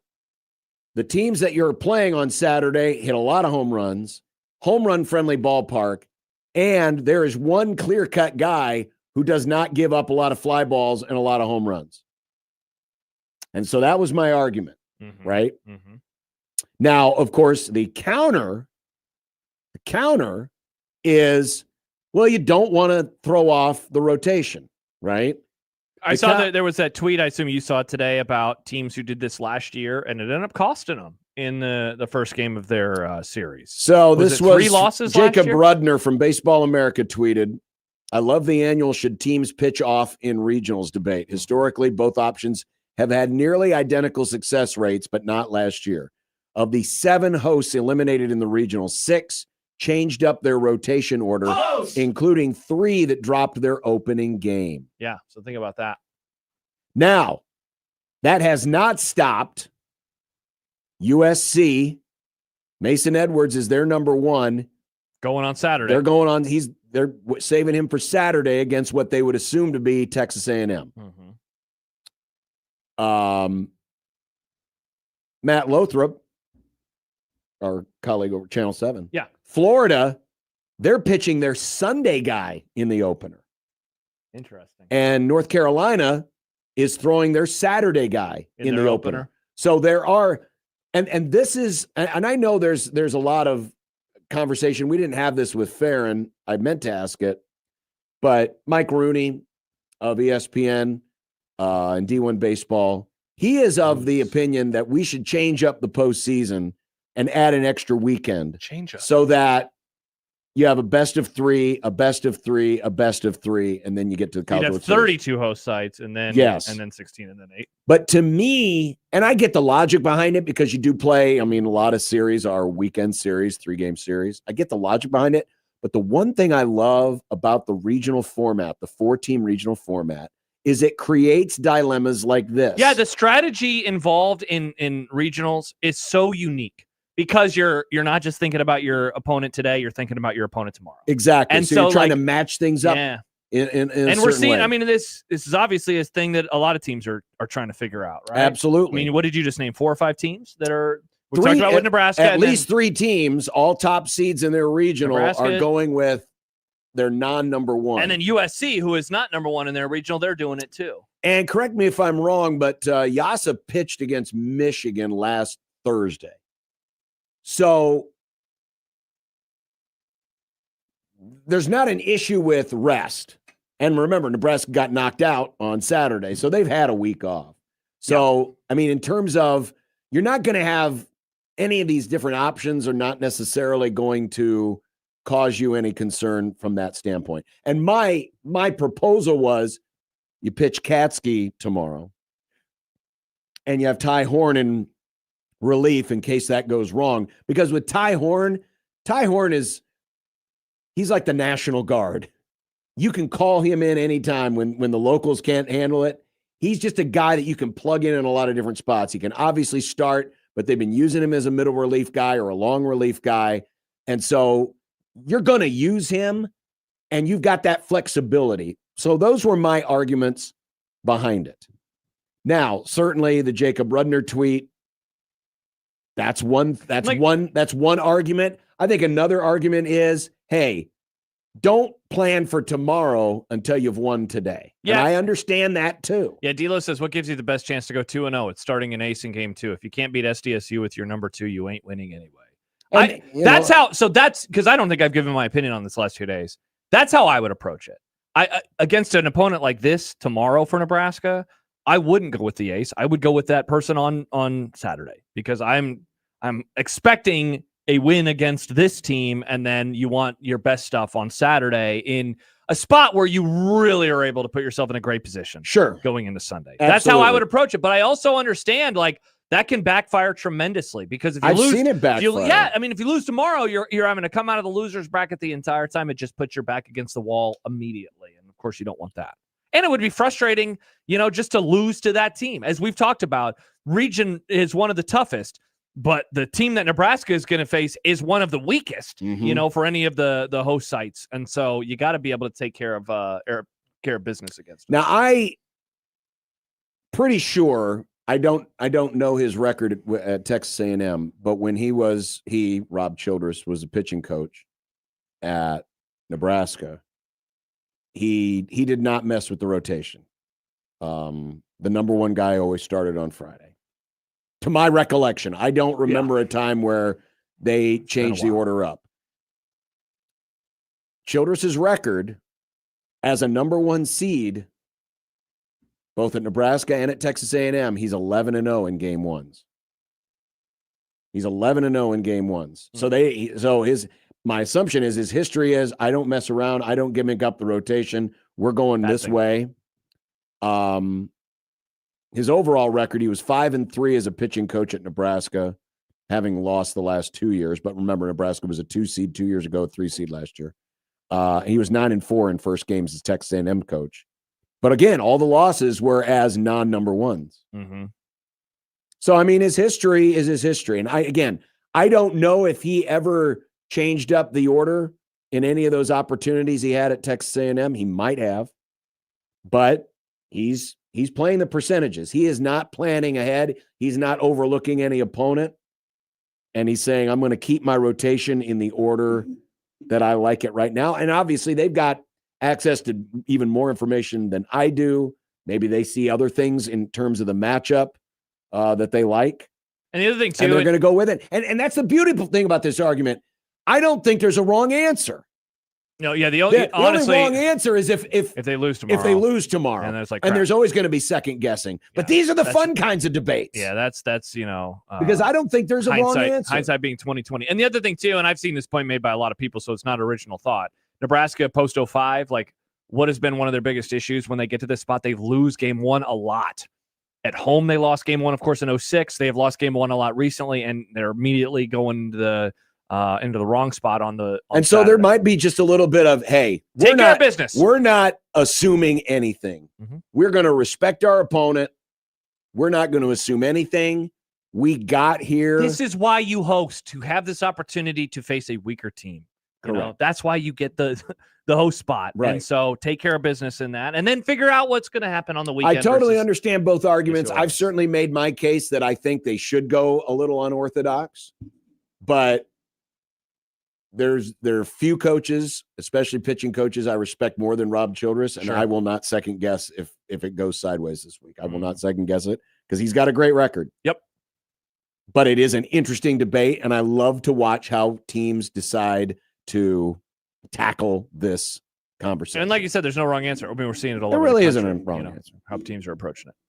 All right, we'll come back. Some fallout from the Saving College Sports from Themselves Act.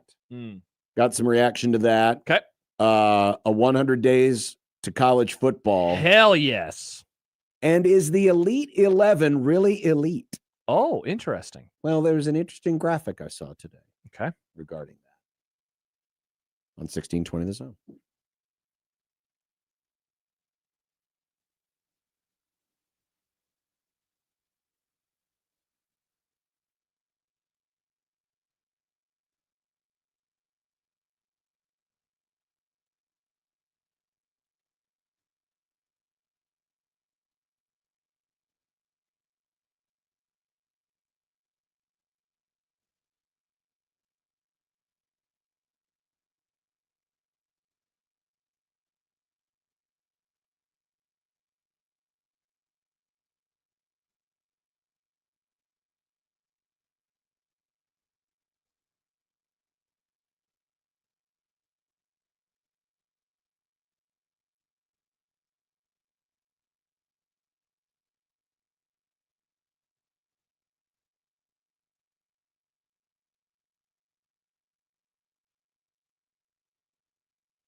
A little Harambe karaoke.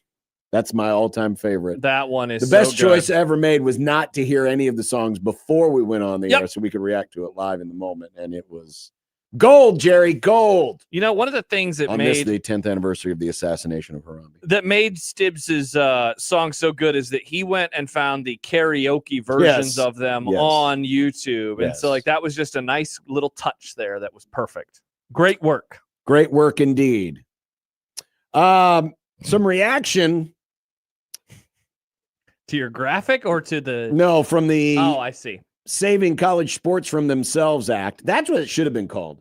Saving College Sports from Themselves. Mm-hmm. Because, I mean, all the problems that are happening with college athletics are self-inflicted. It Yeah. wasn't like, some exterior forces swooped in and laid waste to everything. No.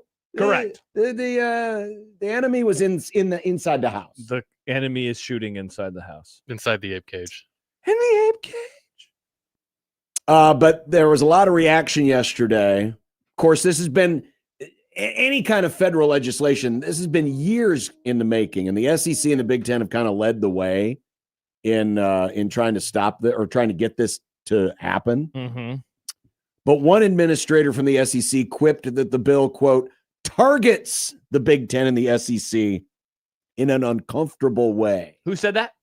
This was an administrator in the SEC. I mean, part of it, I guess, part of it is, that it allows this 75% majority vote, and you technically don't need the Big Ten and the SEC. And I guess I'll hear that argument because a lot of this is trying to tamp down on the spending, and a lot of that spending is coming from those two conferences. It also precludes anyone from expanding. I don't remember exactly how it's written, but it's something to the effect of conferences that have over $100 million in annual revenues or something like that are excluded from being allowed to expand. I had So that. it's essentially saying no Super League. Mm-hmm. Here it The is. Big Ten can't go out and destroy another conference like they murdered the Pac-12 in cold blood, or the SEC can't go and Take siphon Oklahoma and off Texas. Oklahoma and Texas. So here's this is from Ross Dellinger. Those within the league express caution about the language specifically addressing the pooling of media rights and other concepts. For instance, the act prevents any league earning more than $1 billion in revenue on its 2025 tax returns from merging or consolidating with another conference. I mean, part of that, too, is obviously trying to curtail a super league. Yes, So, yes, I mean, I'll hear that, it comes across as whiny, but yeah, sure. We're trying to go after the Big Ten and the SEC a little bit to save them from themselves. The question that was asked today in Dellinger's column was, does it have a chance of passing? No. Was that his answer? What was Dellinger's Well, answer? some have said it goes too far There's in no way in protecting hell. college sports. It limits the athletes. Obviously, there's, all of this happening A lot of this is anti-athlete. without collective bargaining or any possibility of collective bargaining. Yeah, so if you're not going to offer those types of things, like I think you and I are in agreement. I would love if players weren't transferring all the time. That said, there has to be a quid pro quo if we're going to take that right away from them. Because right now that's a right that they have. They have the ability to do that. Okay, if we're trying to curtail that, what are we offering them in return? In return, That's usually what happens. Oh, but it's more money, they say. Well, is it? Because this bill would also limit third-party NIL, which is where the majority of these big money deals are coming from. As we talked about, it ain't coming from the revenue share, the 50 and 40, 50, $60 million alleged college football rosters. Most of that is coming from third-party NIL. This law would essentially cut that off. As we talked about yesterday, why would a player want to agree to this? Because they're going to lose money on it, most likely. Sure. Why would they want to do these types of things? So I just think the answer is no. I just think there's so many things in here that would be challenged in a court and would be deemed unconstitutional. Yeah. And that goes right on down to telling coaches, hey, you can't leave in the middle of a season. Well, who are you to tell me I can't leave in the middle? I mean, people can leave their jobs whenever they want. Yeah, we don't have these. We just don't have these situations in other parts of life. No, we don't. Well, no, they didn't say that they can't leave in the middle of the season. They said that they can't. I guess, they can't go to another school. You're right. Never mind. Yeah, I was viewing it a different way. Yeah, Lane Kiffin can't happen. Where it has a Lane to happen. Kiffin situation can't happen. See, okay, let me ask you a quick question. I know we got to go to break because we have Robin. In the NFL, they have it set up where a coach cannot be hired until after the Super Bowl if that coach is participating in the Super Bowl. What is that a part of? Is that the CBA? Because the coaches are, of course, not players. Or is that just a rule that they have? You know? I mean, that's a league rule. Yeah. And so, like, that's I think we're integrating. And I think I like that rule, and I think it can't be challenged. And maybe this is the argument that the lawmakers who are crafting this bill would say as well. We're giving the NCAA, just like we've given the NFL and Major League Baseball and NBA antitrust exemptions. Mm-hmm. So if we gave that, so that they can create these laws. So that's how this would be argued is we're giving the NCAA an antitrust exemption so that we can allow them to make rules necessary to govern their sport beyond normal constitutionally granted rights. Kellen Moore wasn't like, see you later, Philly. I'm going to the Saints. You know, he couldn't do that a couple years ago. He had to wait until after the Super Bowl. I just can't imagine, again, the players are not coming or in none of this does it say anything about, okay, what do the players want? Mm-hmm. What do the players agree to? Isn't that the wild part? This is all about, again, this is saving college sports from themselves. Yeah. But without any input from the players. We're not asking, what do you want? I mean, it's an interesting question. What would you want? You know? But as we talked about yesterday as well, the other hard part about this is that these guys are in school for 3, 4, or 5 years. And so anything that they would be a part of in this, they're not going to see the fruits of it. You know? There's no way it's going to happen overnight. It's not going to happen within a year or 2 or 3. Yeah. Who is representing the interests of the players? Because that matters. It absolutely matters. Good luck. Yes. Good luck. And billable hours are still. Congratulations to the lawyers. Coming up next, Robin Washut will join us from on3.com. Awesome. AKA Husker Online. Texas has hit a home run. Oh, it's 5-3 now. It is 5-3 Tennessee in the, I believe, the sixth inning. Bottom of the sixth. Okay. Remember, kids, they only play 7 innings. They do. Nick. In softball. You'll learn that tonight when you hear the exclusive Westwood One broadcast here on 1620 The Zone starting at 8:30. Awesome. We'll be back.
Oh, Robin Washut of HuskerOnline.com joining us on the Prairie Flower Casino Zone Hotline.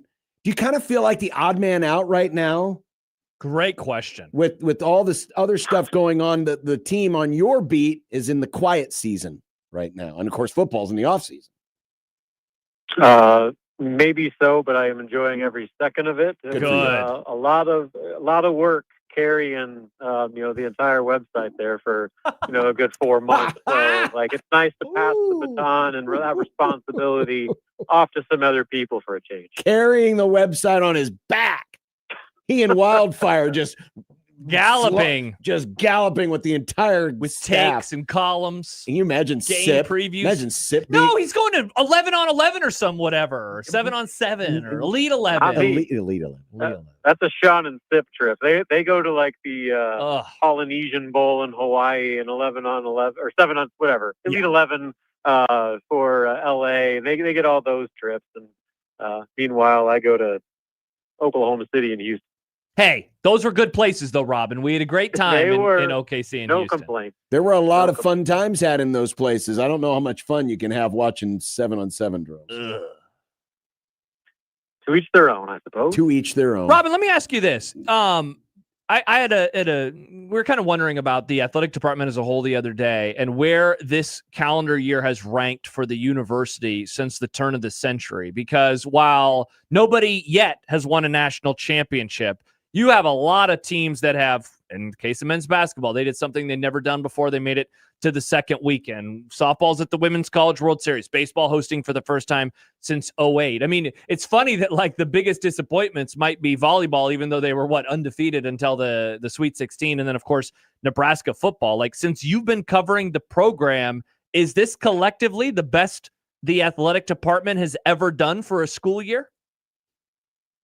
It's up there for sure. And so if you want to do my coverage time, full time at Husker Online started in 2008. So I would say, it's probably firmly number one as far as just collective success. And you make a good point. It's strange to have that conversation with football kind of being the one that you gotta help carry. The other sports have to help carry it a little bit, where for so long it's been the other way around. So I mean, it's been cool. I think it's been a different, unique year for Nebraska fans in the sense that, football, it's not like they did terrible, but certainly the way that season ended left a lot to be desired. But how quickly the kind of disappointment from that season at least was eased with the success of men's basketball, of women's basketball, and then carrying straight over into, the diamond sports. It's basically just been one success after another across the more prominent Nebraska sports, and then you throw in volleyball, you throw in wrestling. There's just been a lot for Nebraska fans to cheer for, which I think has helped.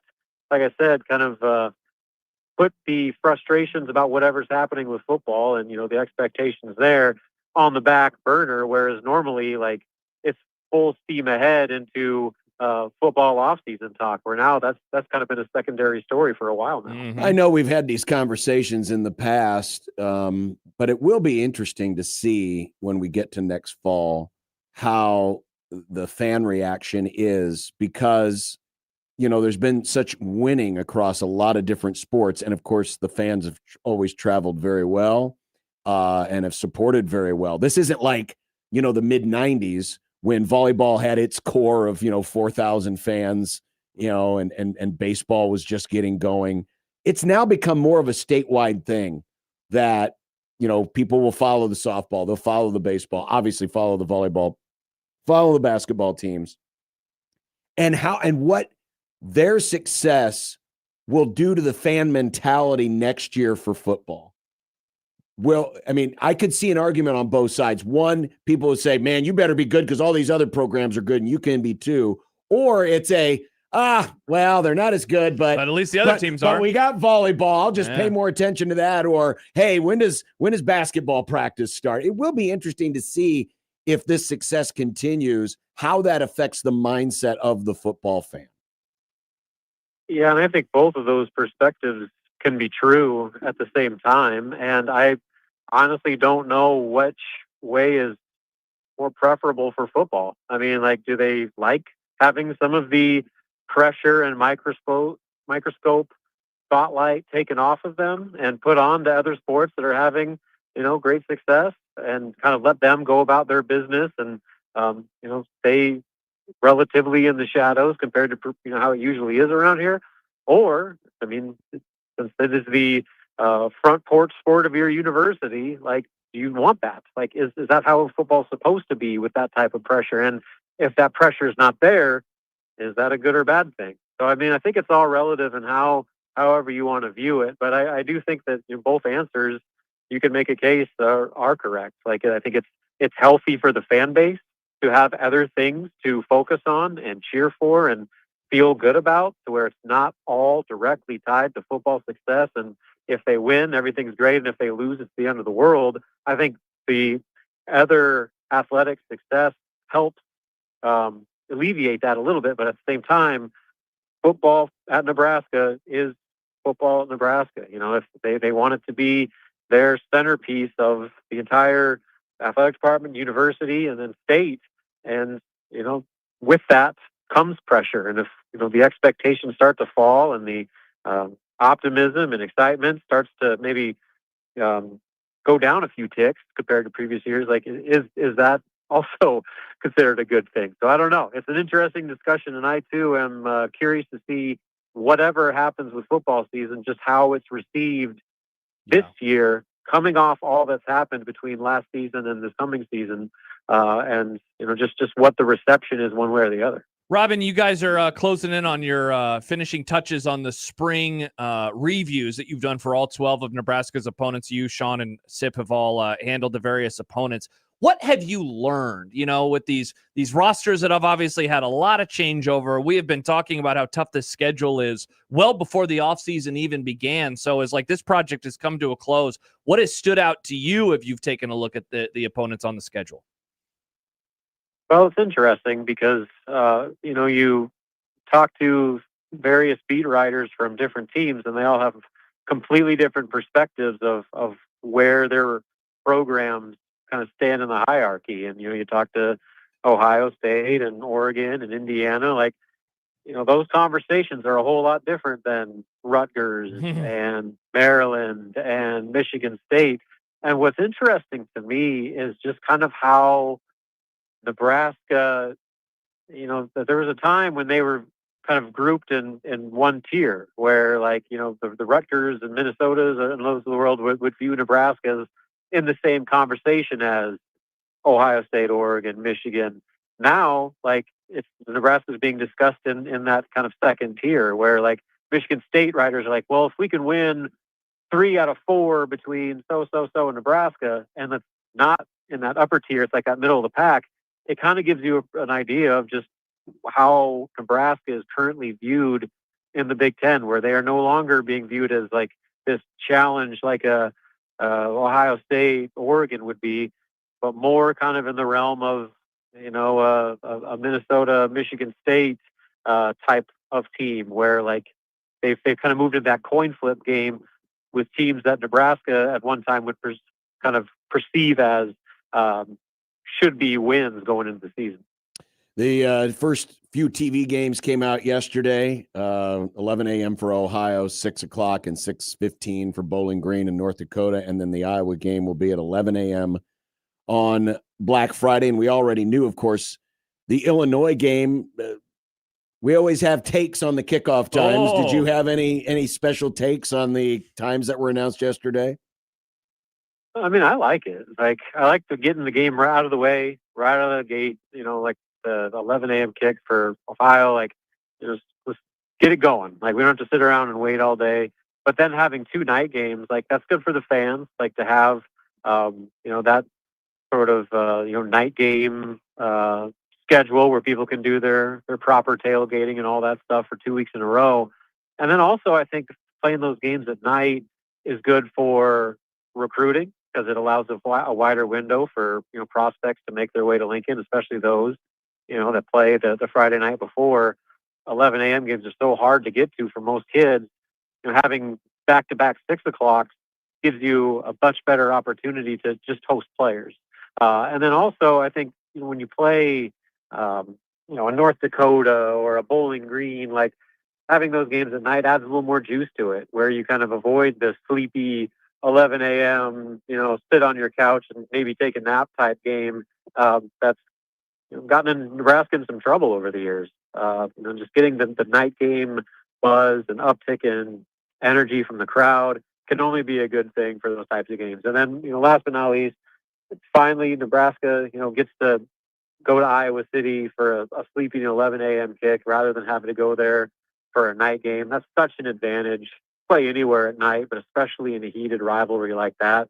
Just kind of conversely, like the non-con games at night give Nebraska a boost. I think it takes some of the edge off of the potential environment at Kinnick in a game that could carry some pretty big implications for both teams. Robin Washut of HuskerOnline.com. Are you going to spend any time? Are you going to go to any of the games this weekend, or is this like, you know what? I'll let everyone else go. I'll watch on TV. I got a booked weekend. We got birthday parties, family reunions, and then Saturday is my wife and I's anniversary. So shout out! Congratulations. We got a lot to accomplish this weekend, and so I'll be watching baseball, but doing so from afar. How many years? Okay, 2014. 12 years. 12. Dang, a dozen years. We dated for like 5 or 6 years before that too, so might as well make it a couple decades. Congratulations. What is the gift for a 12th anniversary? Is have the diamond anniversary, the gold anniversary? Is it like marker board anniversary? Dry erase anniversary? Yeah, crepe paper. Some nice socks or something like that. I don't know. I mean, Robin, you're not far off. According to Wikipedia, silk is you get some silk socks. Okay, silk socks. All right, done. I'm guessing that silk socks would not work very Probably well. not. Probably not. They might be comfortable, but not very efficient. You're closing in on the end of the yearly things, because once you hit 15, after that, it's every 5 years. And it's done with the whole, there's not a 16. Take some pressure off. Yeah, exactly. All right, well, get your bride some silk and enjoy the weekend. Done and done. All right. Bye, Robin. Robin Washut of HuskerOnline.com, who joins us every Thursday. You ever do any of those? You ever do any of the... No, I've never... I guess, that would have... Because I am a terrible gift giver. I don't know what to get anybody. At least it would have given me an idea. Yeah? Why didn't you? So what do we got here? Let's go 1 through 12. All right. First year is paper. Easy. Second, you go. Here's a ream, card, dear. Here's a ream of printer paper for our copier. That's not cheap. Second is cotton. Here's some cotton balls. Third is leather. You're with me, leather. Leather. Oh. Well, I mean, there's a lot of things. A lot of things you can go A there, lot of stuff. Yeah, do the thing with the zipper over the mouth. But here's your new ball glove. There you go. Oh, interesting. Or like that guy from The Boys in the basement. There you go. 4 is fruit and flowers. I mean, that's easy. Fruit and flowers. Sorry, Nick. 5 is wood. John, did you deliver? Probably not. Oh, he got the puppy. Nice. Woods. Here's my dog. 6 is iron. Iron. Yeah, here's a fireplace poker. This is the Fireplace iron. poker. 7th is wool and copper. Wool and copper? Or wool or copper. I don't know. It's wool. Yeah, I guess this is wool or copper. Wool or copper. Okay. There's a penny in a sock. Hey, a bunch of pennies in a sock. Nice. That's Nick. a good one. 8th is bronze. The bronze anniversary. Here's an easy Here's one. the sea people. 9 is pottery. Get something for some flowers, like a new pot. Well, by that Get time, some pot, John. usually by the 9th anniversary, you have little ones in school and they take the pottery class. So you just have your kid make something in pottery class. Thank you, Sam. Let's see. 10-year anniversary, tin or aluminum. Oh, easy. Bud Light I was can. going to say, here's a Budweiser. 11th is steel. Here's a Superman DVD. As we talked about, 12 is silk. 13 is lace. 14 is ivory. You can go kill an elephant. Oh, well, Nick. soap. Ivory soap. There you go. And then 15 is crystal. And then after that, it's every Wow, 5 years. crystal. Holy moly. Meth? Oh, Yep, there you go. that might be cheaper than the actual crystal. Congratulations to all who are celebrating their anniversaries. Can't wait to give my wife paper next year. There you go, Nick. Do a great job. I made an airplane. Chance writes, hoagie in mouth, handshake meme, zipper over mouth. What is hoagie in mouth? What was that? Was that us or is that something else? I don't remember. You ask a very interesting question there of Robin about the success of the other athletic departments and what it means for football. It's something that's been on my mind a lot over the course of this academic calendar year because, I mean, everybody is having levels of success that we haven't really seen before, in some cases. Softball has made it here. They've never won at all. I think that they very much could win the national championship next week. We know about men's basketball. Volleyball's a wagon, et cetera, et cetera. Like, what does that mean for football? I think it's a really interesting question. and with it, and we didn't used to have this. Well, first off, Nebraskans didn't pay attention to anything else but football. Exactly. For the longest time. And then they started to become more of a distraction. And now the overlap is more aggressive than it's ever been. Obviously, volleyball is a 100% overlap with football. Mm-hmm. So if you're looking for a distraction, screw the football team. I'll watch volleyball. Basketball used to never start until after Thanksgiving. Now it's basically starting after Halloween. Yeah, I was going to say there's still like a month left of the regular season. And that can carry you for a while. Yeah, I mean, I can see it in a variety of different ways. I can see folks taking it in such a way whereas to say their patience becomes even shorter because, especially with the basketball success, because we've seen softball's been a good program. Volleyball's always good. Volleyball's been good Women's for a very long time. Baseball's had success. Baseball's had recent enough basketball? success.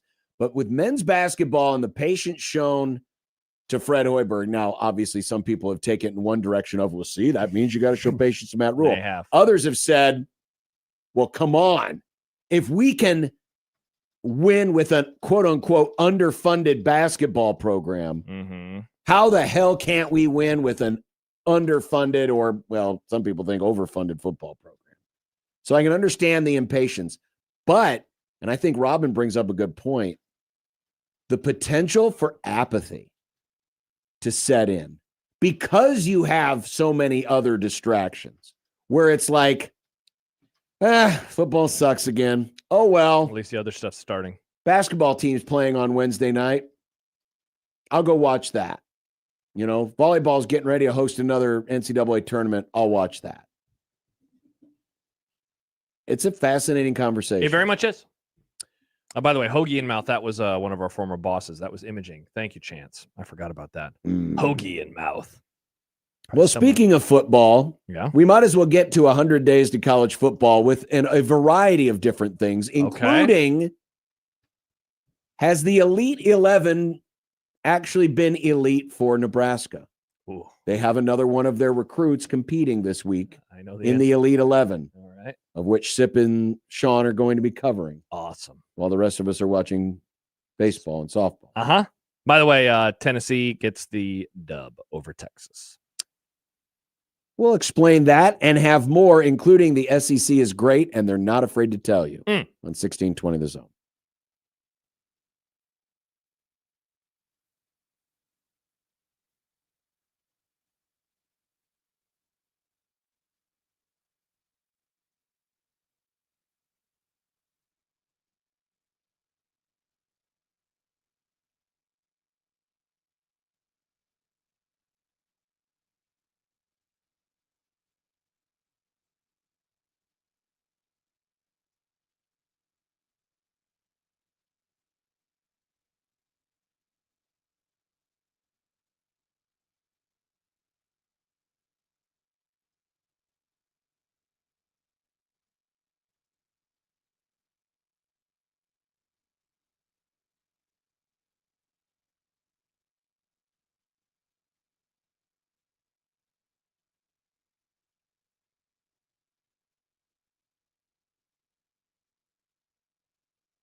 By the way, we just got a photo of Matt's closet. If you want to watch, it's worse than I thought. It is. If you want to Did see, he text it to you guys? Yeah. No, you texted it to me, and I showed it to John. If you want to go see John's reaction and mine too, rewind to the start of this segment and have a giggle.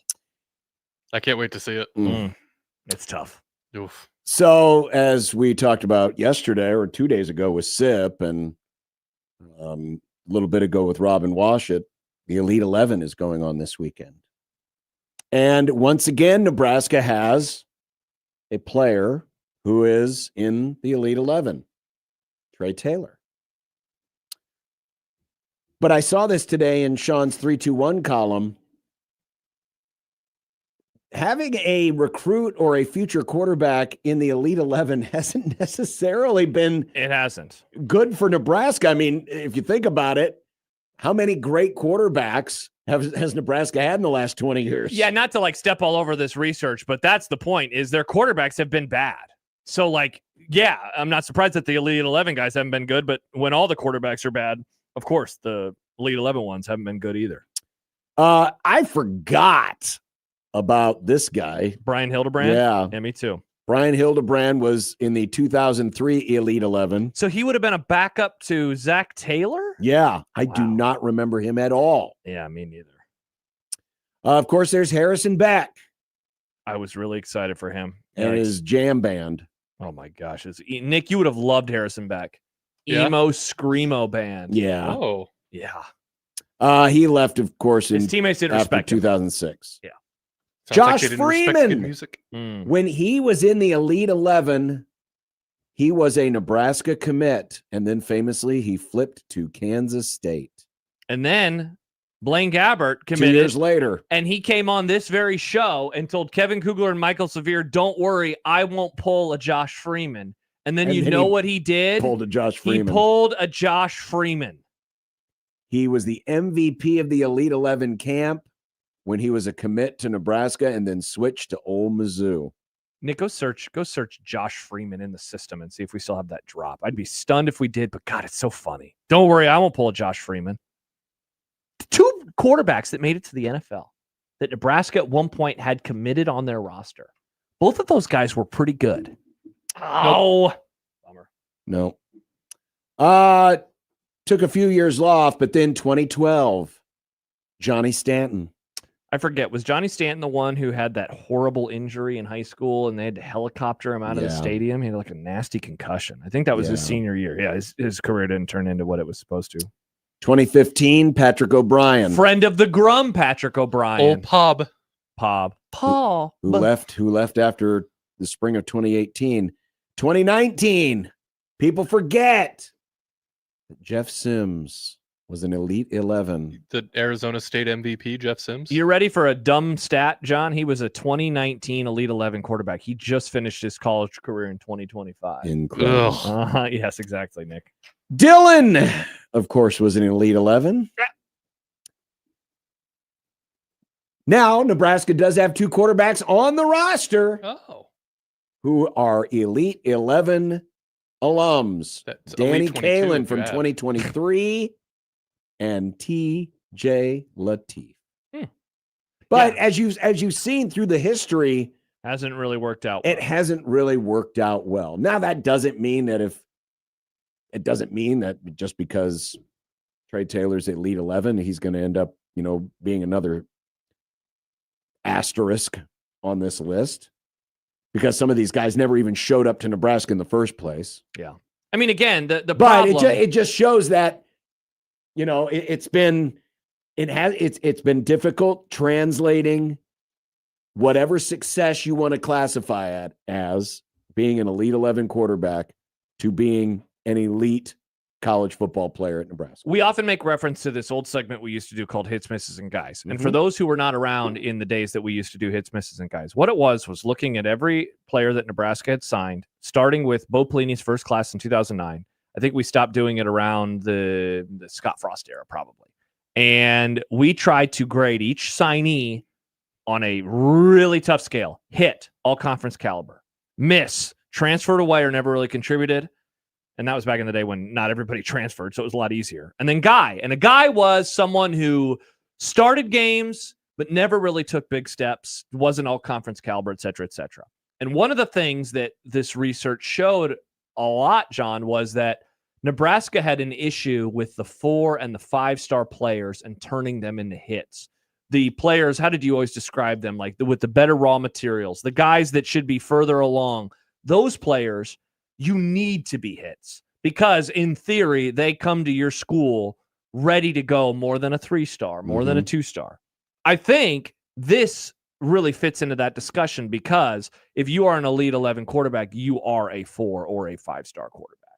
You are one of those guys. And so that Nebraska has been unable to turn them into that level of player, it makes sense for the discussion and it makes sense for the success and the failures of the program. This, has a quarterback going back to 2003. So we're talking about 23 years ago. It makes sense. Think of it. The 2 best quarterbacks that Nebraska's had in this time frame, the 2 best were Zach Taylor and Taylor Martinez. Both of those guys were Offensive Player of the Year winners in the Big 12 and the Big 10. Big 12 for Zach Taylor, Big 10 for Taylor Martinez. Those guys were not 4-stars. Taylor Martinez was like an athlete, or he could have been a defensive back. They had him on the defense, or they wanted him rather to play defense. Zach Taylor was a JUCO guy who started his career, I believe, at Wake Forest.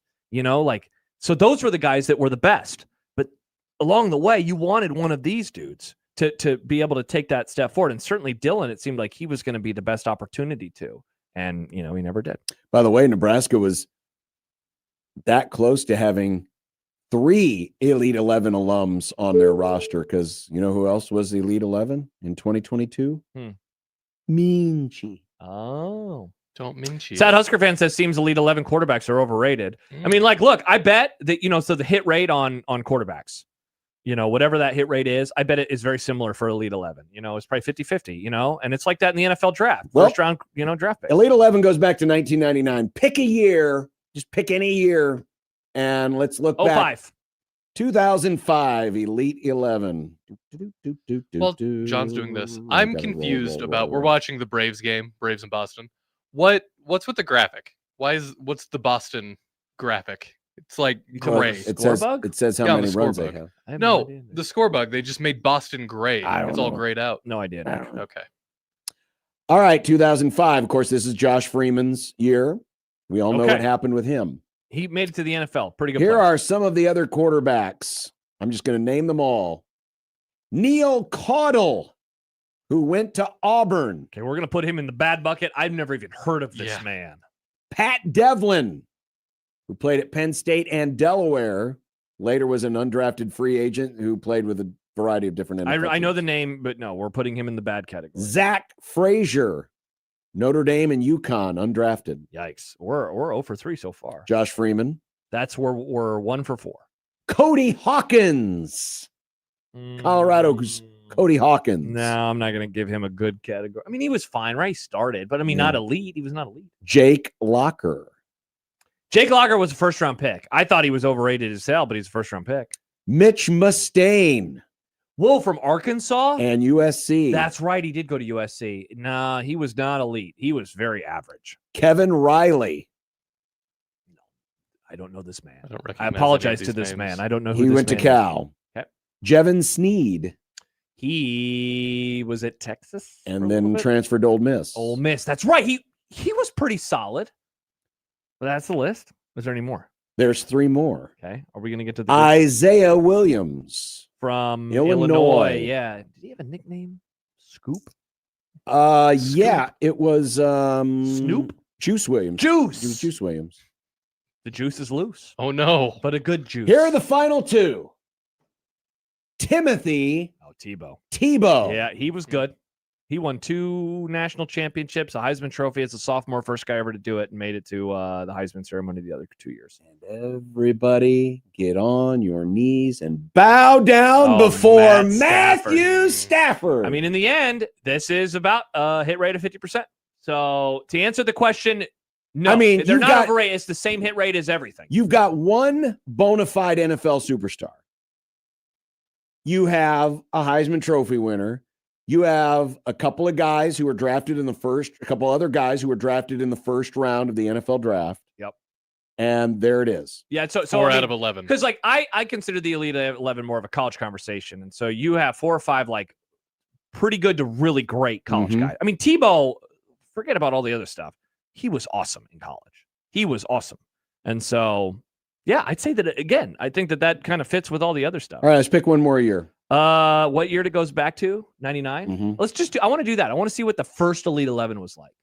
The first Elite 11 in 1999 Before they featured calibrated everything. Mm-hmm. Brock Berlin. Man, I remember this dude. He was so hyped. He was supposed to be everything. So he finished at Miami. He Where started did at Florida. That's right, because he played Florida. God, I did like Brock Berlin. He was the Elite 11 MVP. Wow. Brock Berlin. Matt Castle. Matt Castle made it to the NFL. And was a 2-time national champion. People forget, never started though at USC because he was behind Carson Palmer and Matt Leinart his entire career. Yeah. And then he went and he started because Brady blew out his knee in game 1 of the year. Jeez. Yeah. Casey Clausen. Good college quarterback. Wow. They're on a nice little run so far. Matt LaVecchio. Matt LaVecchio. He played for not Washington. Who did LaVecchio play for? He started with he didn't. He started Notre Dame. with Notre Dame. I don't know if he started at. I think he was there Indiana. Okay. LaVecchio, I think, was a part of like one of the Tyrone Willingham team, I think, in 2002. Chris Ricks. Chris Ricks, Florida State guy. He was always supposed to be good, and he was always average as hell. But he started like 4 years. Chris Ricks was a part of the downfall of Florida State football. John Rattay. Where did John Rattay go? Tennessee, Arizona, and then eventually ended up at Pasadena City College. Whoa. Tough look for you there, John Rattay. Jeff Smoker. Michigan State guy. Jeff Smoker. Well, that's a name I haven't thought of. Did he play against Bo in Bo's in the 03 game? Yes. Wow. He was drafted in the 6th round in 2004. Final 3 quarterbacks. John Van Cleve. No. Went to Louisiana Lafayette. Zach Wasserman. No. Went to Penn State, but ended up going to Los Angeles Valley College. No. And Robin Ybarra. So again, I'd say a hit rate about 50-50, though a few more in that one. Yeah. So, I mean, this isn't just hey, Nebraska fails with Elite 11 quarterbacks. Yeah. It's a very hit or miss deal. David texts in, just do all the years the rest of the show. I mean, this is some real fun guys naming dudes. Sadly, we have other stuff to get to. We'll hold back. We'll see if we have time. We might pick them a couple more years a little bit later on. Real quick, I do want to read this tweet because I didn't get to opine on the whole football, other sports thing. But Chris writes, I know I may be an outlier here, but if football was back to winning at the Solich level, I would be okay with other sports being at the bottom of the conference. I love all Husker sports, but football is life to me and that athletic program. There are still quite a few people, I think, are of that same ilk. I don't think it's quite a few. I still think it's the majority. The majority of this fan base is still football. We're just not hearing from them right now. Okay, but they'll all be back in the fall. But what I'm saying is to take it to that extreme where it's like, I just want football to be great. And don't care about anything else. If all the other sports are mid to bad, I don't care. Mm-hmm. But I think you're starting. I mean, you've already seen it with volleyball.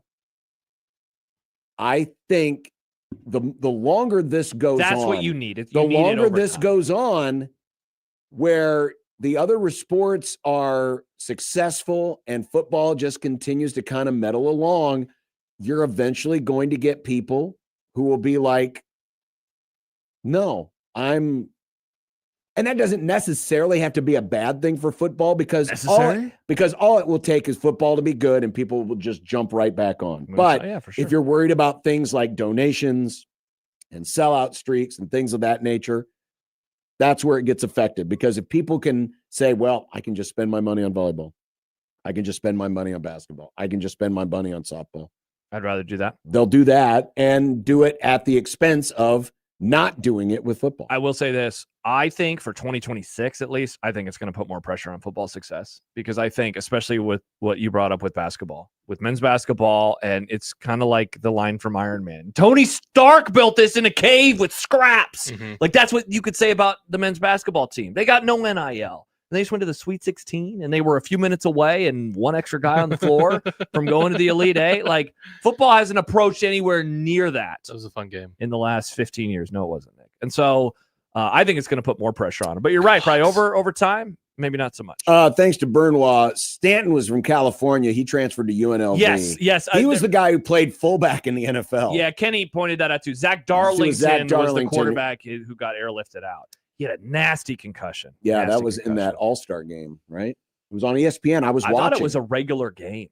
I thought it was just a regular Friday night game. Okay. Well, either way, it was watching. Horrible. I was too. That was back when I loved recruiting. Curtis says apathy's already set in. Attention spans have gotten shorter, and bandwagon teams are more fun to watch.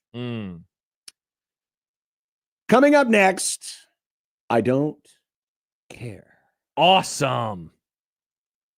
And a little bit later on, Joe Delara of the Action Network. NBA, Nick. I don't care about the NBA. No, right? don't say. We have a guest coming up, Nick. But you can trash talk it all you want until he gets on. He's in the green room. He's not in the green room. Nick felt like a real big jerk for a second, though. That's not my sport. I don't care about it. What else don't we care about? Next on 1620 The Zone.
I don't care. I don't care. I don't care. I don't care.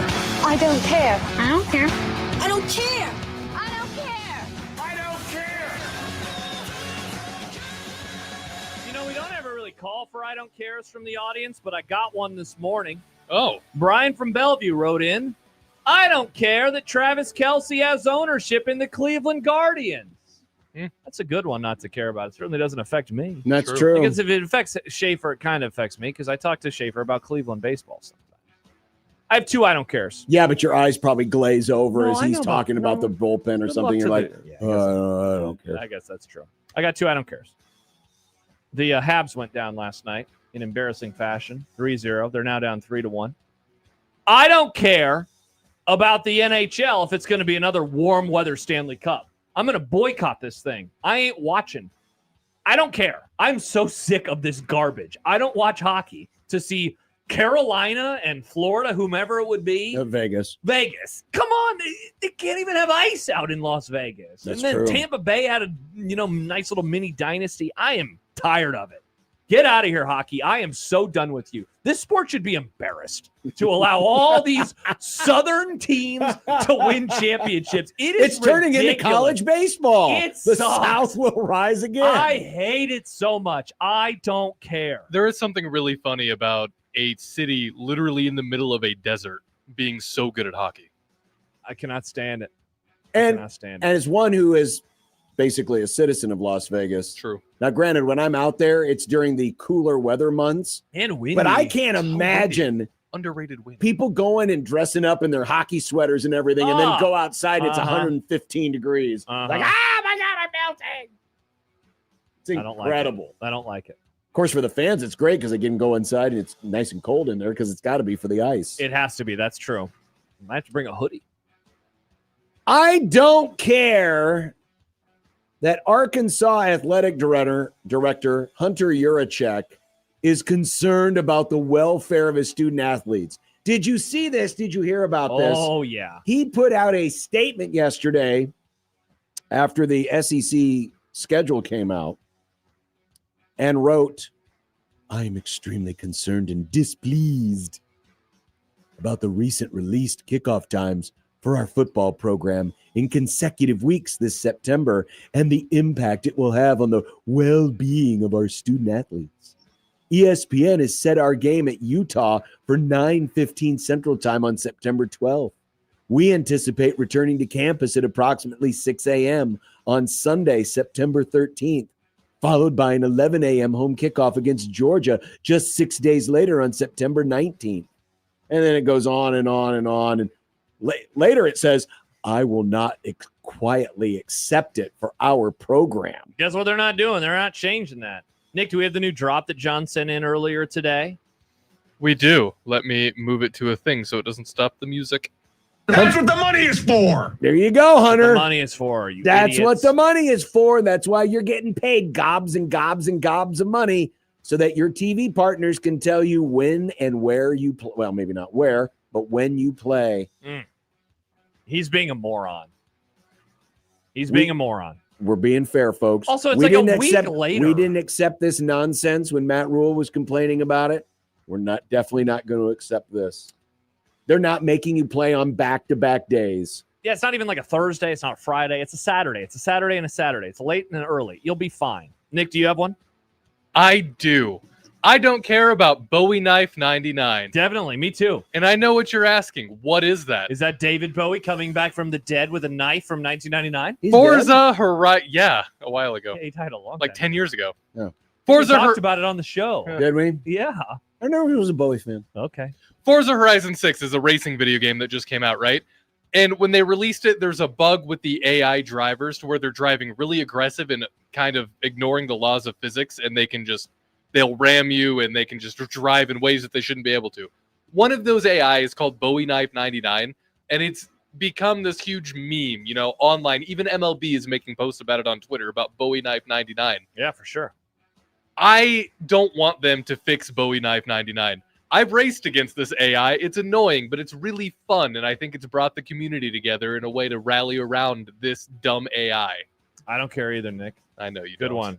I have one more. I don't care about any of these off-season planning discussions in college football. Nothing is changing. They only tell us about all the things they want to change, but nothing changes. Imagine all of the oxygen that we have wasted this year talking about 24 teams this and 16 teams that and Lane Kiffin and racism. All of these things. I don't care anymore. I want to talk ball, John. I want to talk about the left tackle on Ole Miss. I don't care about the 2014 playoff. You don't want to talk about the left tackle? Hell no. Why not? It's fun. No, it's not. That's what I don't care about. I'm getting so tired of hearing all these administrators and Greg Sankey and Tony Petitti and Brett Yormark. And Well, see, and maybe we should just stop counting down to it. No, maybe we should. Maybe that's we why I should said we should. When we count down, we talk about the left tackle. We should appreciate the time between the games a little more, and just use it as quiet time to talk about other things. Like, why does Isaiah Kiner-Falefa have a freaking Kleenex up his nose? He does? He does. I wonder if he's bleeding. He has a Kleenex up his nostril. That's not as good. He's batting against Chris Sale. I think we should do 100 left tackles in 100 days. Oh, that should be our new preview. That should be our new preview. Gideon Pillow Wade IV would love that. He certainly would. He certainly would. We will be joined by a special guest, Joe Dallaire of the Action Network, discussing tonight's NBA Finals, Western Conference Finals game. And is it still the NBA Finals like you thought it was before the series started? People were saying this is the NBA Finals, including you. Well, it is. Interesting. 16-20 zone.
Will we see a game 7 in the West? And will the Knicks get even more days off? Or does the finals start?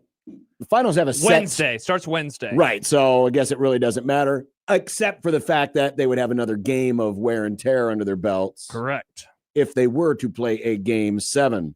Joe Delara analyzes the NBA for the Action Network, and he joins us on the Prairie Flower Casino Zone hotline. Joe, good afternoon. Thanks for coming on. What's going on, guys? I just got my stuff going, so I'm glad the timing worked out right. It worked out fantastic. We do appreciate it. So if the Spurs are to force a game 7, what do you think has to happen first and foremost in your mind tonight that maybe we haven't seen recently? I think we got to have Victor Wembanyama actually rebounding the basketball like the 7'5" person that he is. I mean, it's just I don't even understand how you can be that tall and not just magically fall into double-digit rebounds. So that I think that's what we need to see. We need to see him being dominant on the interior, whether it's on the offensive or defensive glass, scoring on the inside, and really leading the charge for this San Antonio team. So I think it all starts and ends with Victor Wembanyama. But then also I think you do need a little bit of shooting variance from some of their surrounding and complementary players. You need a couple more threes from Champagnie. Finally broke out of it last game. But you need Vassell to start making some of those threes. You need De'Aaron Fox to make a couple more shots there. So you really, but at the end of the day, it all comes down to Victor Wembanyama, I think, and whether he can dominate the game. Joe, going back to Wembanyama, game 1, obviously tremendous for him. And I wonder now, the further we get away from that game, like, were we all over our skis a little bit? Because as awesome as he was, blocking the shots, 40-plus points, all those rebounds, they did need to go to overtime to win that game, even after kind of keeping the Thunder at arm's length throughout much of that contest. Like, when you look back on that, did we just maybe take the wrong things away from that performance? I don't think so. I think what happened was honestly that Oklahoma City changed their entire defensive scheme. In game 1, Isaiah Hartenstein basically got bagged within 12 minutes and didn't really play against Wemby. I think they thought that that was going to be a bad matchup for him. And I think a lot of us thought that it was going to be a bad Hartenstein matchup because of what we just saw Wemby do to the Minnesota Timberwolves in the round before. But looking back at it, I think they needed Isaiah Hartenstein in there, especially as some of the other injuries have kind of crept up, whether it's Jalen Williams, AJ Mitchell, et cetera, for Oklahoma City. But you needed him out there, and he provides a level of like toughness, tenacity, that kind of grit on the interior. Plus, the difference between Hartenstein and Gobert is I would say Hartenstein's a much better distributor. He's much better facilitator from whether it's the high post or the nail, and his ability to screen for other people. Gobert's a great screener, but Hartenstein, that's really one of the hallmarks of his game, coupled with the fact that he has a little bit of a floater that Gobert does not have. So I think that that's been a little bit of the pivot from Oklahoma City. And that's really impacted Wemby's ability to kind of get ahead of things and dominate on the interior on a nightly basis. The Action Network's Joe Delara joining us as we analyze Game 6 tonight of the Western Finals. Looking at some of the player props, staying with Wemby, the blocks total right now is sitting at 3.5, but he's only cleared that bar once in the first 5 games, and that happened back in Game 2. So is there any reason tonight to come off the under at 3.5? I would say the only reason that you wouldn't want to come off of it is just because that like level of intensity that kind of gets ratcheted up sometimes with the defense, and his ability to maybe just say, I gotta take some chances. I gotta get out there. If I'm in foul trouble, I'm in foul trouble. And I think also they know, like Mitch Johnson knows, the splits with Wemby on the court and off the court. They're going to play him as many minutes as he can possibly play today because they've basically been winning the series when Wemby's on the floor and then losing the series dramatically when he's off the floor. So I think that, that's maybe the one spot that's a little bit tougher. But at the end of the day, that blocks are always a little bit of a tough stat because sometimes blocks, Wemby's tall, so it's not as much of a confusing spot, but sometimes the blocks get called steals and the steals get called blocks based on where the block kind of happened. And I think that sometimes can be to their detriment as well. Joe, what are you seeing with Chet Holmgren? Obviously, there's going to be a variety of props that you could look at with him, but this has been a really interesting series. He has struggled big time, though, coming off of what is, I think we'd agree, certainly his best game, right? With a double-double for the first time this series. Very efficient as well. He's just been really, I guess, owned is the word that I would use by Wemby throughout the series so far. Yeah, he's been a much more like passive in terms of his ability to attack. And it's kind of one of those spots where there's like the meme where like a Chrysler 300 looks like a looks like a Phantom until a Phantom pulls up type of deal with Chet and Wemby, because they've had this rivalry, or so to speak, since they were even younger, before they were in the pros. And he's always kind of struggled to score against Wemby. So I think that he just doesn't have that part of his game really developed yet. He does need somebody to kind of step in and help facilitate for him. And we started to see that a little bit, but it's still throughout the course of the season when Shea missed time or when J-Dub missed time, he was the guy that people were betting a lot of overs on, and we were zagging and betting unders because we've never really seen him be able to scale upwards. And here, they're not only asking him to scale, but you're asking him to scale against Wemby. Very, very tough task. Joe Dallaire of the Action Network. SGA's point total tonight is 30.5. He's only cleared that number once so far in the series, but chance to clinch. I know it's on the road. Is there a enticement maybe to think that he could go over that total tonight? I think it's possible. I think the refs that they have on today, I think Scott Foster's reffing, and I think I forget the other guy's name, but there's a viral picture that kind of went around because he was holding up an SGA jersey or something. So if you're a believer in that, then yeah, definitely. But I do think that part of the reason that some guys like Shea perform well with certain referees is because they're such sticklers about like the exact way the rule is written, and that helps them get to the line and things like that. So I do think that they're going to want to try to close them out. And we have seen this where Oklahoma City, the rest of their offense is a little bit hit or miss, because you're really asking a lot of role players to step up and take a much bigger like responsibility here. And I'm a little concerned with the Shea prop on its own. I think that if I was going to bet the Shea prop, I would want to parlay it with the win, because I think that that's going to be how they would kind of get there. Where if Shea's performing and then all the other role players are performing, then that's how they get there. But because of the history and because they've kind of thrown a variety of different coverages at him and said, let anybody else beat us some of these games, sometimes it just doesn't happen. So that's why I think that they're probably a little bit correlated in this instance.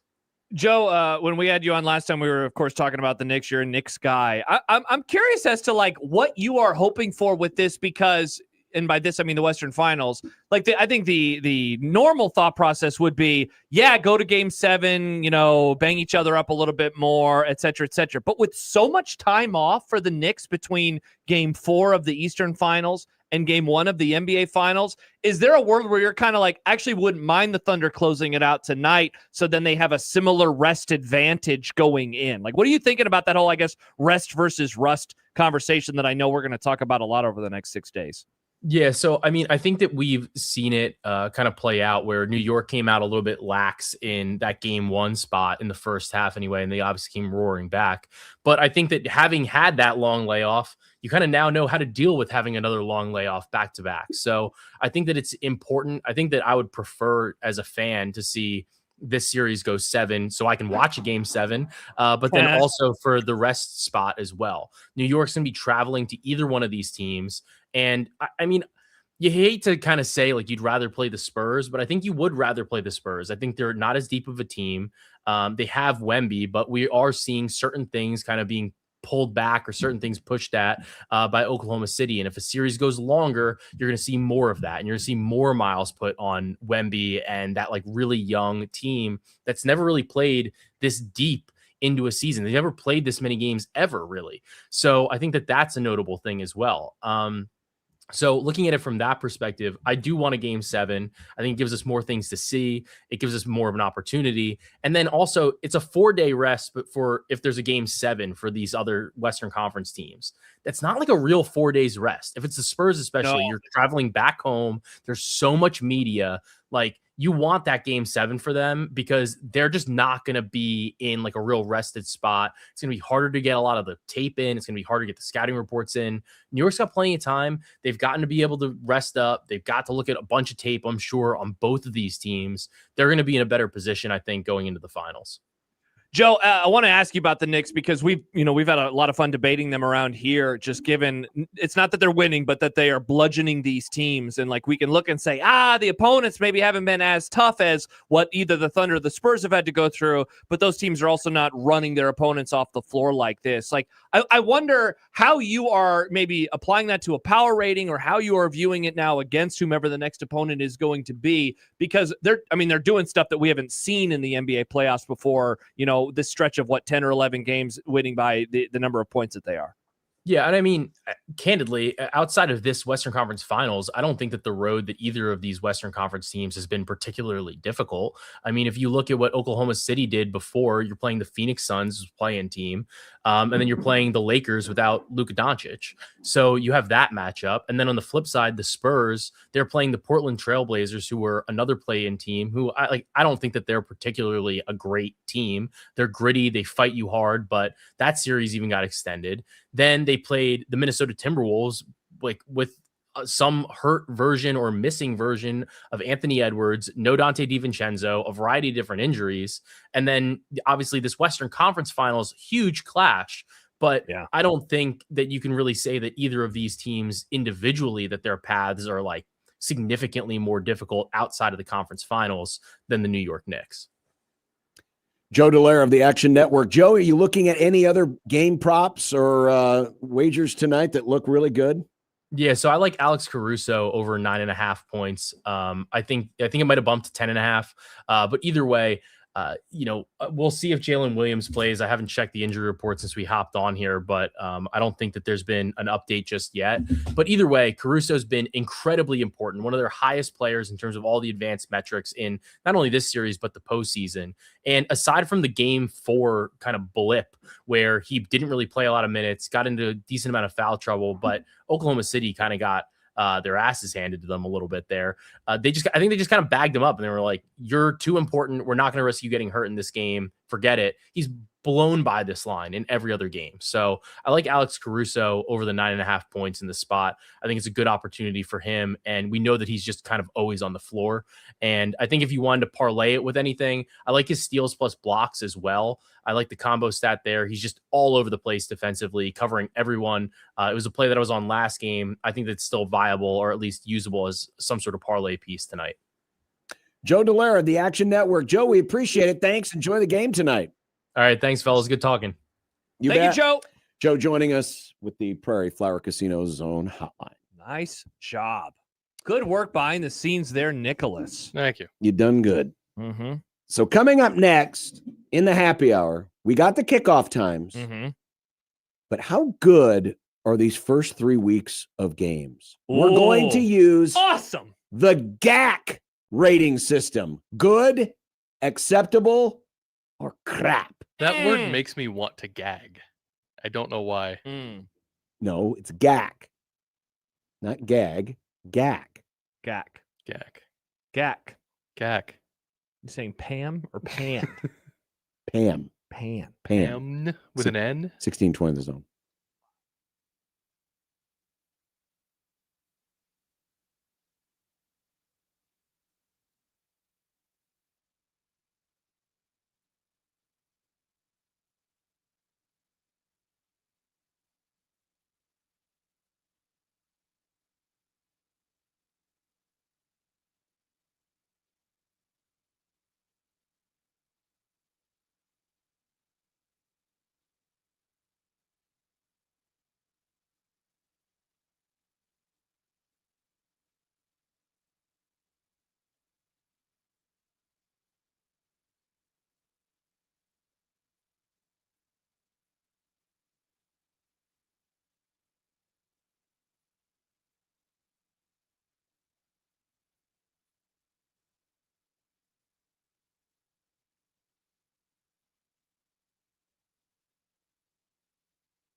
The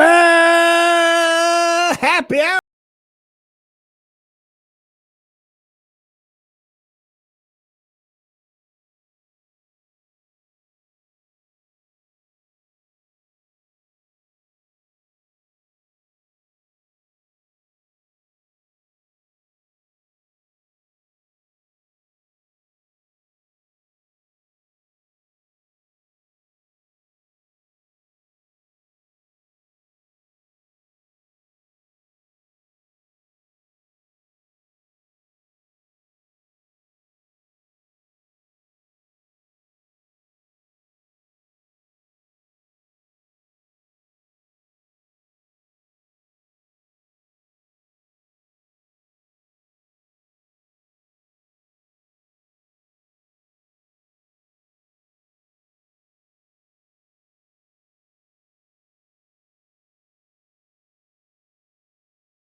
I was reading a little bit there. 10 years ago today, the little boy who climbed a fence, fell into the 8 cage. Has survivor's guilt.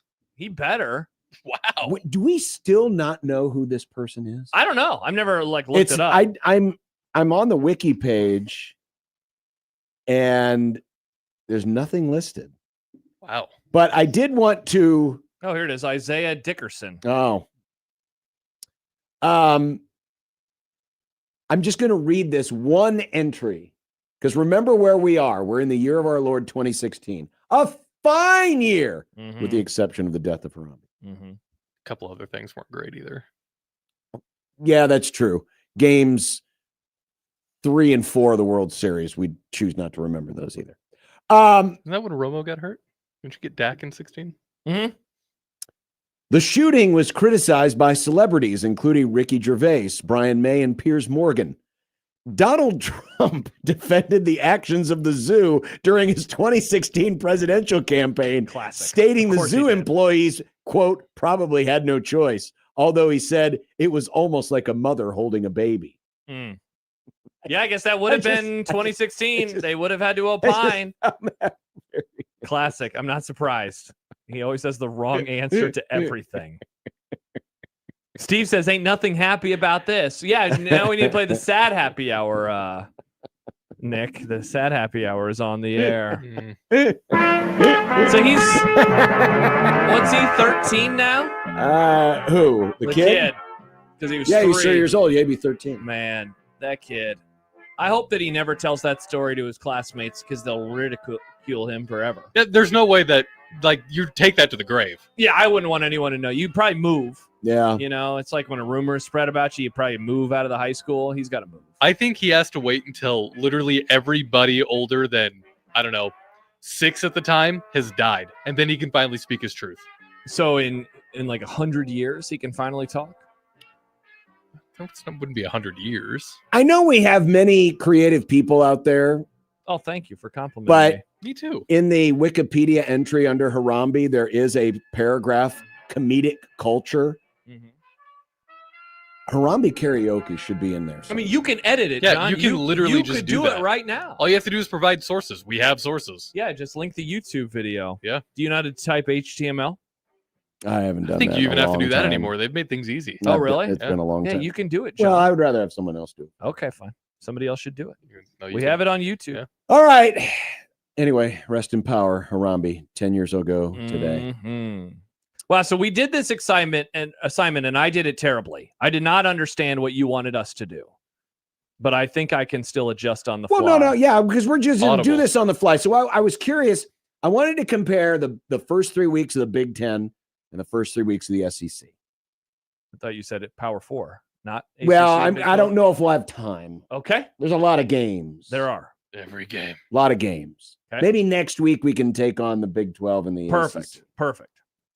But just go game by game and just give it a very simple GAC rating. It's either a good game, it's an acceptable game, or it's crap in terms of our anticipation, our entertainment value, the competitiveness.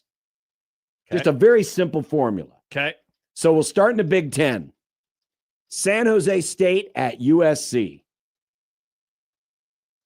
I will be nice and say this is acceptable. I definitely think that that's acceptable. Oh, so that because this is a week 0 game, so we're starting with week 0. This isn't even week 1. Well, it's under the week 1 Yeah, tab, that's definitely so. acceptable because it's week 0. So there's like a little extra excitement. UMass at Rutgers. Crap. That's crap. Mm-hmm. Eastern Illinois at Minnesota. Crap. Yeah. UAB at Illinois. Acceptable, I guess. All right. I'll be nice. Okay. Indiana State at Purdue. Crap. Crap. Purdue. Toledo at Michigan State. It's a Friday game, so it's acceptable. Fresno at USC. Acceptable. That's fun. Plus, that's a late game if I remember North right. Texas at Indiana. Crap. Crap. That's going to be a bludgeon. Ohio at Nebraska. Crap. I can't believe Ohio's going to do that to Nebraska. I think that's acceptable because it could be a close game. I'll give it an acceptable. Yep. Ball State at Ohio State. That's crap. Boise at Oregon. That is a good game. That is good. That's our first good. Marshall at Penn State. Crap. Oh, Penn State always plays such nasty non-conference Northern games. Illinois at Iowa. No. Crap. That's nasty. Western Nasty. Michigan at Michigan. Crap. It's on prime time too on NBC. Nice. Hampton at Maryland. Crap. Hampton. The Hamptons? hotel? The island? South Dakota State at Northwestern. Crap. Boy. UCLA at Cal. Ooh. Good. Bob Chesney, game 1. JKS and Cal. Yeah. You're going to give Like that a the Woke Bowl? Yeah. fine. like the I'll Woke give it a Bowl. Plus, it's a good. 9:30 game. That's awesome. Washington State at Washington. Good. Apple and Cup, baby. Notre Dame, Wisconsin. Good. All right. So that's 4 good, 5 acceptable, 10 crap. What's the percentages? Well, 10 crap is 10. I mean, that's more than half crap. Of course, we did count that USC week 0 game. It's like the big crap from Jurassic Park 2. All right. nice week reference, 1. Nick. Not the crap. No, it was in the first one. Week 1 in the SEC. By week 1, do you mean anything in week 0? Well, we counted 1 week 0. Well, no, there is no week 0 in the SEC. Arkansas Pine Bluff at Missouri. Crap. UTEP at Oklahoma. The line is 40.5. I'm going crap. I was going to say acceptable because they played in a weirdly close game last year. And it's Arch. East Carolina at Alabama. Crap. Kent State at South Carolina. Crap. Youngstown at Kentucky. Crap. Gross.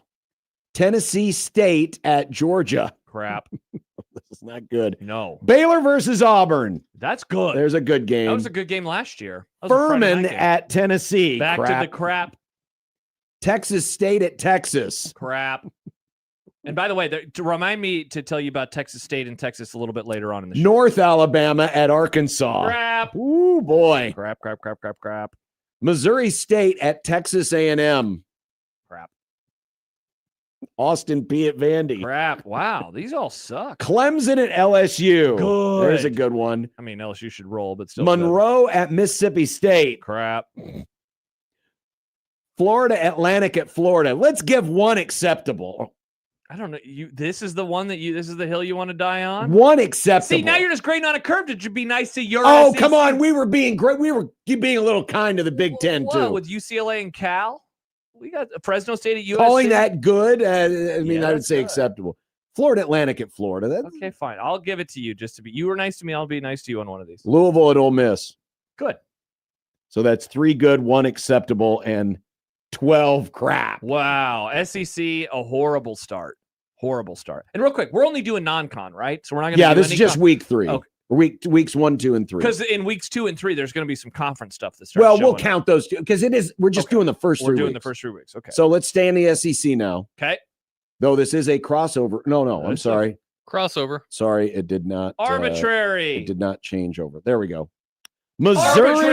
Missouri at Kansas. Thumbs up. This is a good game, and it's a Friday game, which is extra good in my opinion. Southern Miss at Auburn.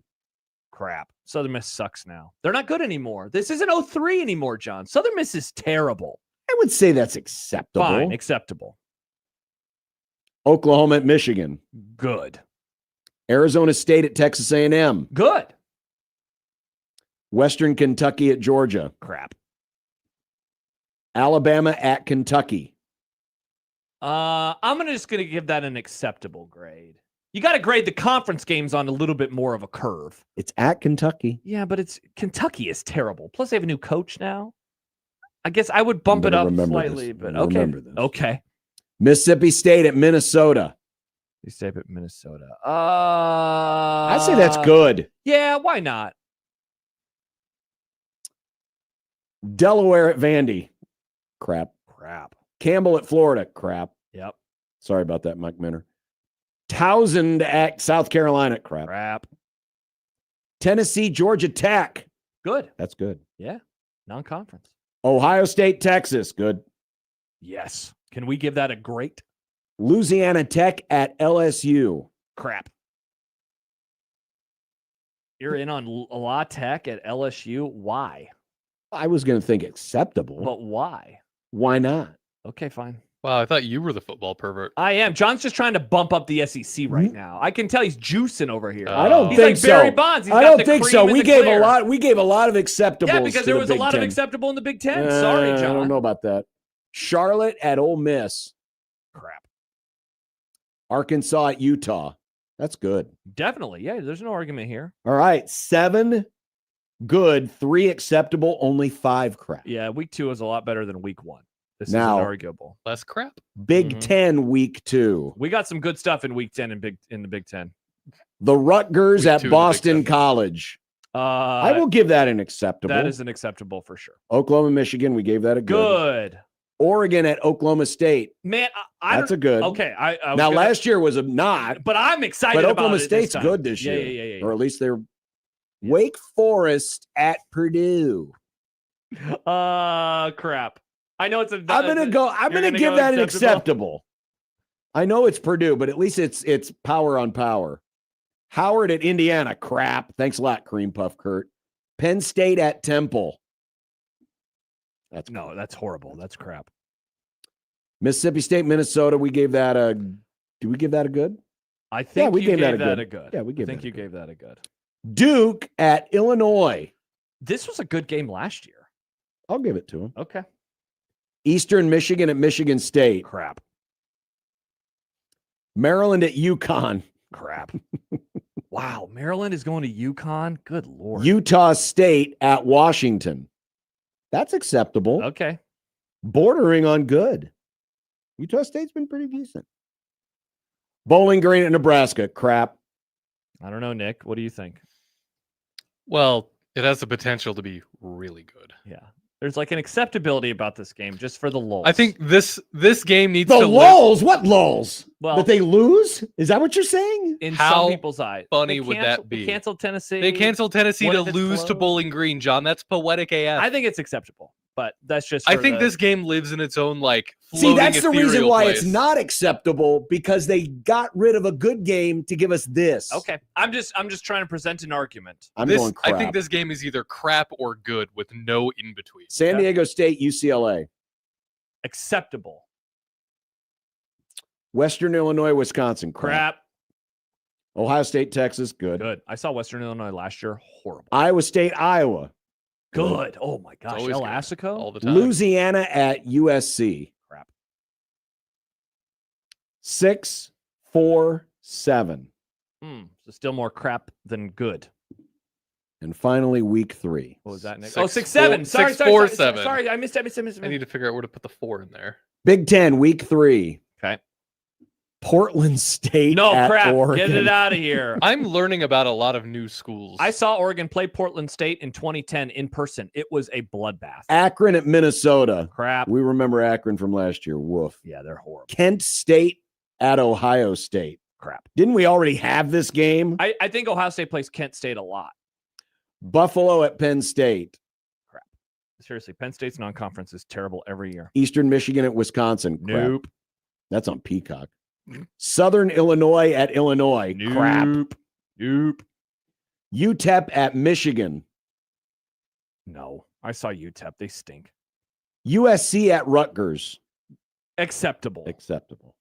It's funny because it's going to have the cool college football CBS music, and then they're going to go to Rutgers. Where there'll be 8 people. Rutgers. Western Kentucky at Indiana. Crap. That's going to be another bloodbath. Northern Iowa at Iowa.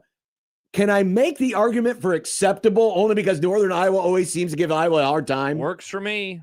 I mean, they gave Nebraska a tough time a little bit. Works for me. North Dakota at Nebraska. Crap. Yeah. Eastern Washington at Washington. Crap. Cooper Kupp ain't walking through that door. Nice.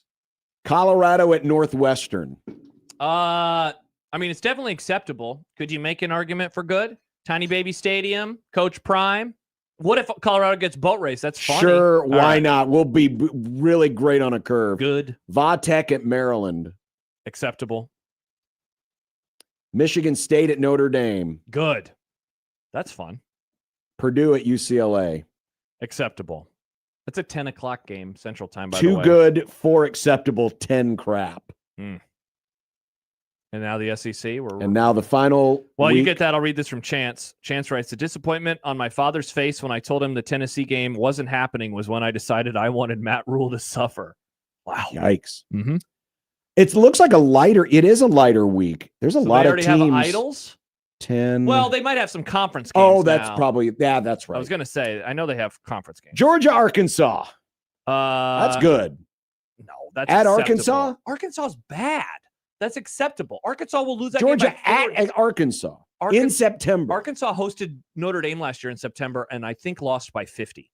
They're not a good football team. You and your anti-SEC bias. No, John, it'd be like if Purdue was playing Ohio State. Would you say good? No, you would put them in the acceptable. Arkansas is much better than Purdue. Barely. Much.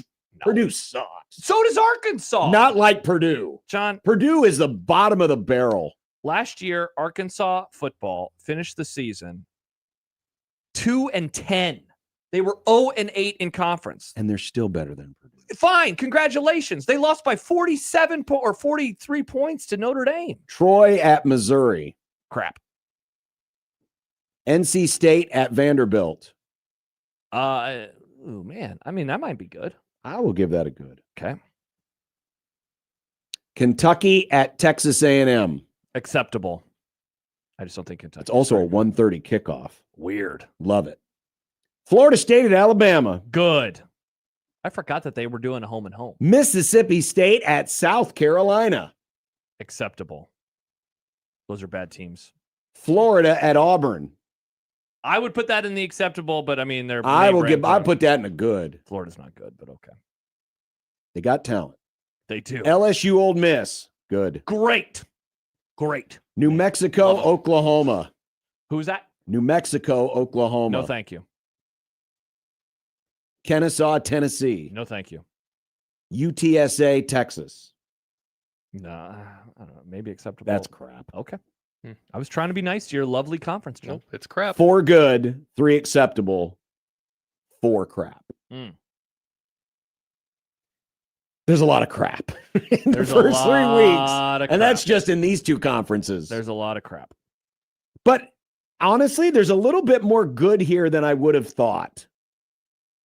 Yeah, because the thing is, week one. There's more good in the SEC than in the Big Ten. There's also more teams. Well, actually, no, there's not more teams. There's But also, they're doing more conference games early, Yes. which certainly is helping out a little bit. Jordan says you need to rate these games using SP Plus so we can remove the biases. Not a bad idea. I think the thing, because you're right, because when I put this exercise together, here's what I did. I was just looking up and down each week. and I was giving them a collective grade. Now, you're right, as you said earlier, that is more of a fired up for football That conversation. is just fired up for football. But we have been so down on week one because in terms of helmet games, there are only a few in week one. There's Clemson, LSU, there's Wisconsin, Notre Dame, and that's pretty much it. But I am excited for like Boise State at Oregon. I think that that's a really intriguing game. I think UCLA at Cal is a very intriguing game. I think SMU at Florida State on a Monday is intriguing. The Apple Cup is on a Sunday. Like, you can find some fun in here. It's just, we have gotten pretty spoiled in recent vintage with some insane week ones with like 4 top 10 matchups or 4 top 25 matchups or whatever it is. And it's just like, wow, look at all these ranked on ranked and an interesting G5, now G6 team traveling here. Like, we're just not getting as many of the marquee games because they're getting pushed into the following week. The week 2 has the better games kind of collectively. You know, you got Ohio State, Texas, you got Iowa State, Iowa, you got Oklahoma, Michigan. I mean, like, well, you're getting a lot more teams that are scared to play tougher opponents in week 1 because they don't know what they have. Because, I mean, like, Texas played Ohio State last year, and I bet that both of those teams wishes that that game could be week 3. Yeah. Because they want to work out some of the issues that they have along the way. Like, college football does not have a preseason, but they kind of do if you schedule your opponents. Yes, Nebraska literally has an entire month of it. Seriously, you know? And so, like, I don't want that. I don't want entire months of preseason, but I understand why, if you're a name brand team, I get why Ohio State and Texas want to open with the opponents they do. Now, speaking of Texas, have you seen this? Have you heard about this? So, first of all, Joey McGuire is saying some really dumb stuff. Earlier, he said that Brendan Sorsby shouldn't be penalized for the rest of his. Gee, I wonder What's why. happening? Yeah, exactly. So, like, I am getting so tired of these coaches who are only looking out for themselves, and it's pretty ridiculous. That said, Joey McGuire said something that I did enjoy today, and that was that he said, we would love to play Texas. And he said that Texas should call, I believe they're playing Abilene Christian in week 1. Or no, they're playing Texas State. Is that who you mentioned earlier? Texas Tech is playing Abilene Christian, saying, let's both buy out those teams and let's get together at Jerry World and play a football game. I love this idea. I do too. They could absolutely buy the opponents And out. again, this is in reaction to Sark telling the media that Texas A&M, that Texas could have played Texas Tech's schedule with their second and third teamers and gone undefeated. And so he's saying, all right, let's actually figure this out. And so, yeah, I don't know what he was speaking at today. He said, I've talked to Keith Patterson and I've talked to GJ Kinney. He said today, they're willing to take our games and Abilene Christian will go to Texas State. We'll buy our contract out with Abilene Christian. I'm sure because Texas has a lot of money, they can buy out their contract with Texas State. I do know there's a lot of Red Raiders that will help them buy that contract out if they don't want to, and they can come to Lubbock week 1 and we can figure out if their 2s or 3s can win the conference. Obviously, this is not going to happen, but I love that he is putting his proverbial money where his mouth is and saying, we can buy them out, and we know you can buy them out. Yep. Let's do this. This would be awesome. This would be one of the It would coolest be hilarious. things. Remember during COVID when we saw Coastal Carolina and BYU play in that football game out of nowhere because COVID, Nick, had a lot of cancellations, and these two teams scheduled a game on days' notice, showing you don't need to schedule series years and years out. So COVID started cancel culture is what I'm hearing you say. I think, Nick, you pretty much nailed it. Wow. So I love this from Joey McGuire. I didn't love the other thing from Joey McGuire, but this would be so funny if it actually happened. So funny. But he said he called the athletic director. He called the head coaches of those schools, and he said that they are willing to play each other so they can play Texas. I mean, that's cool. Yeah, good job by you, because now it's going to put Texas in a really funny spot because you either do it, which would be awesome, or you don't, and we can call you a coward. So that's pretty fun. There's no way in hell they don't want to play Tech before they have to play Ohio State the next week. No way. We're not going to be able to get to everything I wanted to today, but I did want to mention this. We remember back to, it was January, when Luke Farrelly, the linebacker who had transferred to Clemson and was in class, got a text message from Pete Golding at Ole Miss and asked him what his buyout was. And they literally bought him out, and he transferred after he had already enrolled at Clemson to go to Ole Miss. And that set Dabo Swinney off. Why are you texting my guys while they've already transferred to my school, while they're in class, this is tampering. Mm-hmm. Well, Pete Golding has been getting a lot of criticism over this. And reportedly, according to USA Today Sports, Golding has informed the NCAA that if they sanction him for tampering, he will spill the beans on the rampant tampering going on in the entire sport. In other words, to use a Godfather 2 reference, he is going Frank Pentangeli. Frank Pentangeli got hosed over. He thought he got hosed over by Michael Corleone, and so he turned state's witness and was going to narc on Michael Corleone until Michael brought his brother in, and then there was a threat, and then there was the divorce. It was a whole thing. You got to watch the movie. It's a great movie. But this is the equivalent of someone in the mafia getting hosed over and deciding, I'm not going to take care of it mafia style. I'm just going to tell on everybody. I would call his bluff. If they were going to punish him, and I hope that they are, just because I really want to see what he would actually do. I want to do it just to see what happens. Yeah, for sure. I'd call his bluff and say, okay, fine. I'm all in for the chaos. Yeah. I mean, he's literally saying we did something wrong, but everybody else. I mean, he's literally doing they jumped off the bridge, so I decided to as well. Correct. They're cheating. Classic whataboutism. Now, I hope that they call his bluff. Now he hasn't spoken about this directly.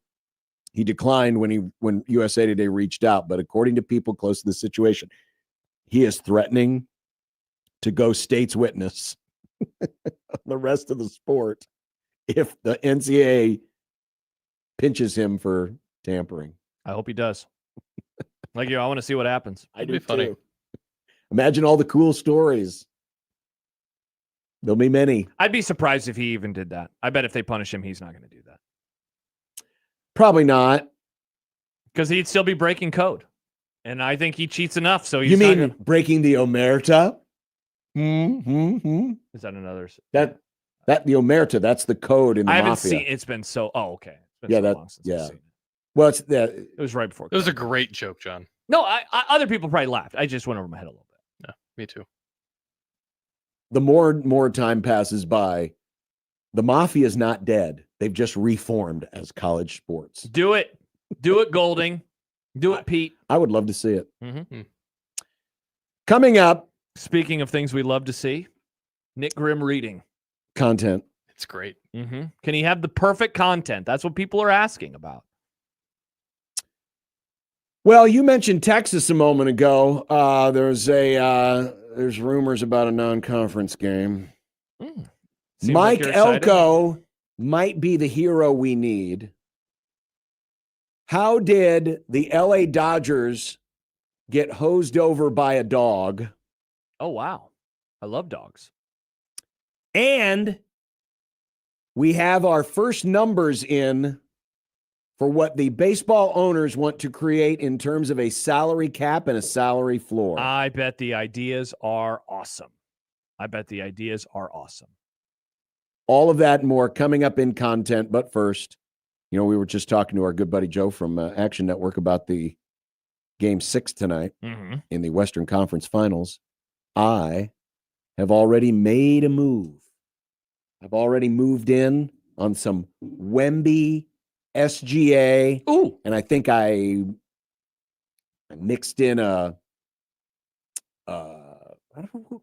can't remember who Chet? the third one was. Chet, that's it. Thank you. Hopefully lower on the Chet stuff. I did. Yeah, that's smart. And you can too, because you can go to Underdog Fantasy today, download the app, and you can pick some of the players from tonight's action, go higher or lower on a whole bunch of different statistics, points, rebounds, assists, blocks, points plus rebounds plus assists.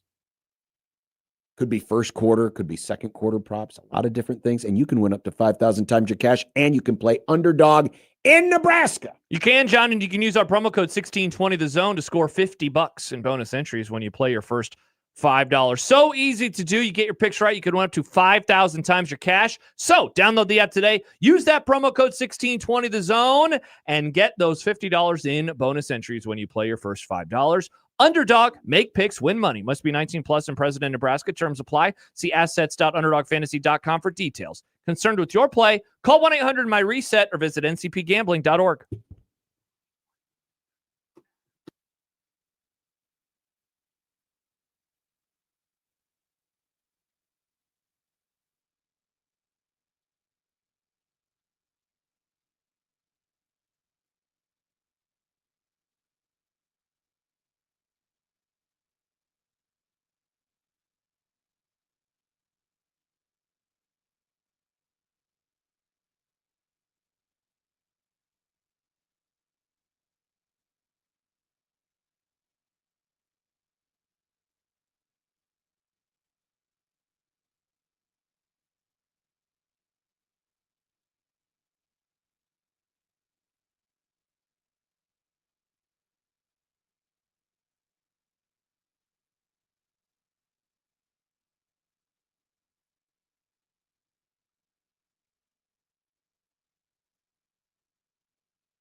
I made you some Unsportsmanlike content.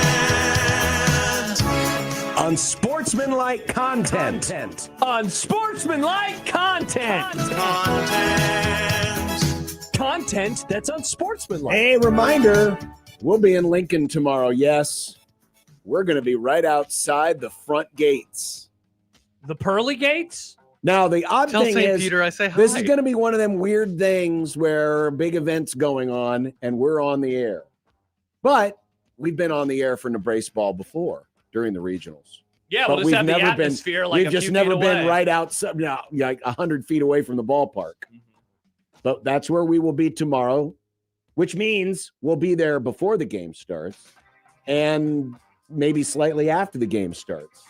And with all the damn traffic going out, hell, who knows? Maybe we'll just hang around for a little like while we wait for the parking lot to clear out. Oh, that sounds terrible. I want to go back to Omaha. You don't want to hang out with our great listeners? No, I'd love to. I just not in the parking lot. Where else are you we gonna I hang got out to get with? home to feed Banks. We hang out with Jack. You don't want to hang out with your friend? That sounds great. You hate him. I knew it. I can't You wait to hate hang him. out with Jack. Hate that. Well, anyway, we'll be there tomorrow. Yep. So come join us. Come look for the big silver streamliner Not camper. RV. Yeah, it's Don't not call an it an RV. Yeah, it's a camper. Mm-hmm. We'll be right outside the gates there at Bowling, in front of Bowling Stadium and Haymarket Park. I've always wanted one of those streamliners. I thought they looked cool. Yeah. Yeah. You should join us, Nick, in Lincoln tomorrow. I have to be here. Okay. Notre Dame and Texas are scheduled to play each other in American football in 2028 and 2029, but UT AD Chris Del Conte says they are tentatively on the schedule right now. Should we pass a law to prevent college ADs from using non-conference games as hostages? Yes. It feels like they're being used as hostages. You know? Be a real shame if the game was canceled. We don't want to have to cancel real this shame. game, but everyone, we're not going to make the playoff if we play all these tough games. Wah, wah, wah. I'm getting sick of all these soft ass ADs and soft ass coaches that are canceling or threatening to cancel great series like Notre Dame and Texas, or let me pull one out of the Nebraska and Tennessee. I'm sick of this crap happening, and that fans just lop And it come up. on, Chris, Well, we use got a an better easy excuse. The real excuse is, oh, we're renovating our stadium. Exactly. It could be windy. You don't want wind. Especially when you're playing Notre Dame. They already have the power of God on their side. Yeah. That was wind. That was God blowing wind.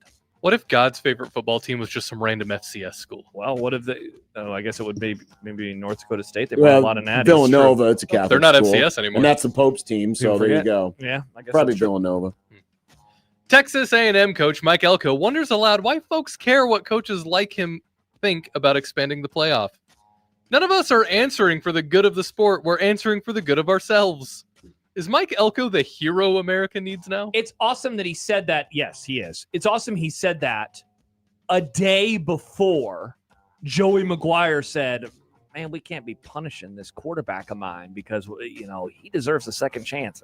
And what he didn't say was, and I really don't want my $5 million quarterback not to be able to play football this year. So Elko nailed it. Good job by you, Elko. I heard somebody make a joke about it today where it was like, if you ask, a coach, should we have 5 for 5? And they're most of the time like, yeah. But it's like, you get an offensive line coach and they might be like, no, I want a 7th-tier player because it's better for them to help them on the field. Good job by you, Mike. Do you know what Mike Elko deserves? Well, can Nick find the drop in time? I John? can see it right now. Okay. It's staring at me in pink. Did he find it yet, John? In the third column down, 4th row. You have access to the mouse too, John. Yeah, but it's way over there.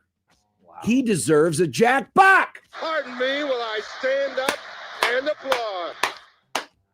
Good job by you, Mike. Now rooting for Texas Good job A&M. by you. Sorry, I feel like I'm going to sneeze, and it's like in that weird Oh, I halfway. thought- It's in that weird halfway point. You want So, me to? No, we're ask going to the go for question? it. Okay. Dodgers top prospect Kendall George, that's a real name, was injured in a AA game last night, returning to the dugout trying to avoid the Tulsa Bat Dog. He drives in his 40th run of the year, and it's now 14-6 Drillers.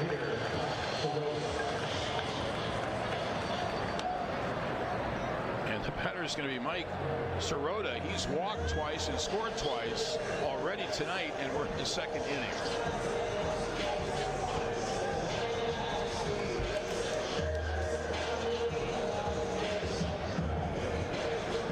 most runs the Drillers have scored in a game this year is 15.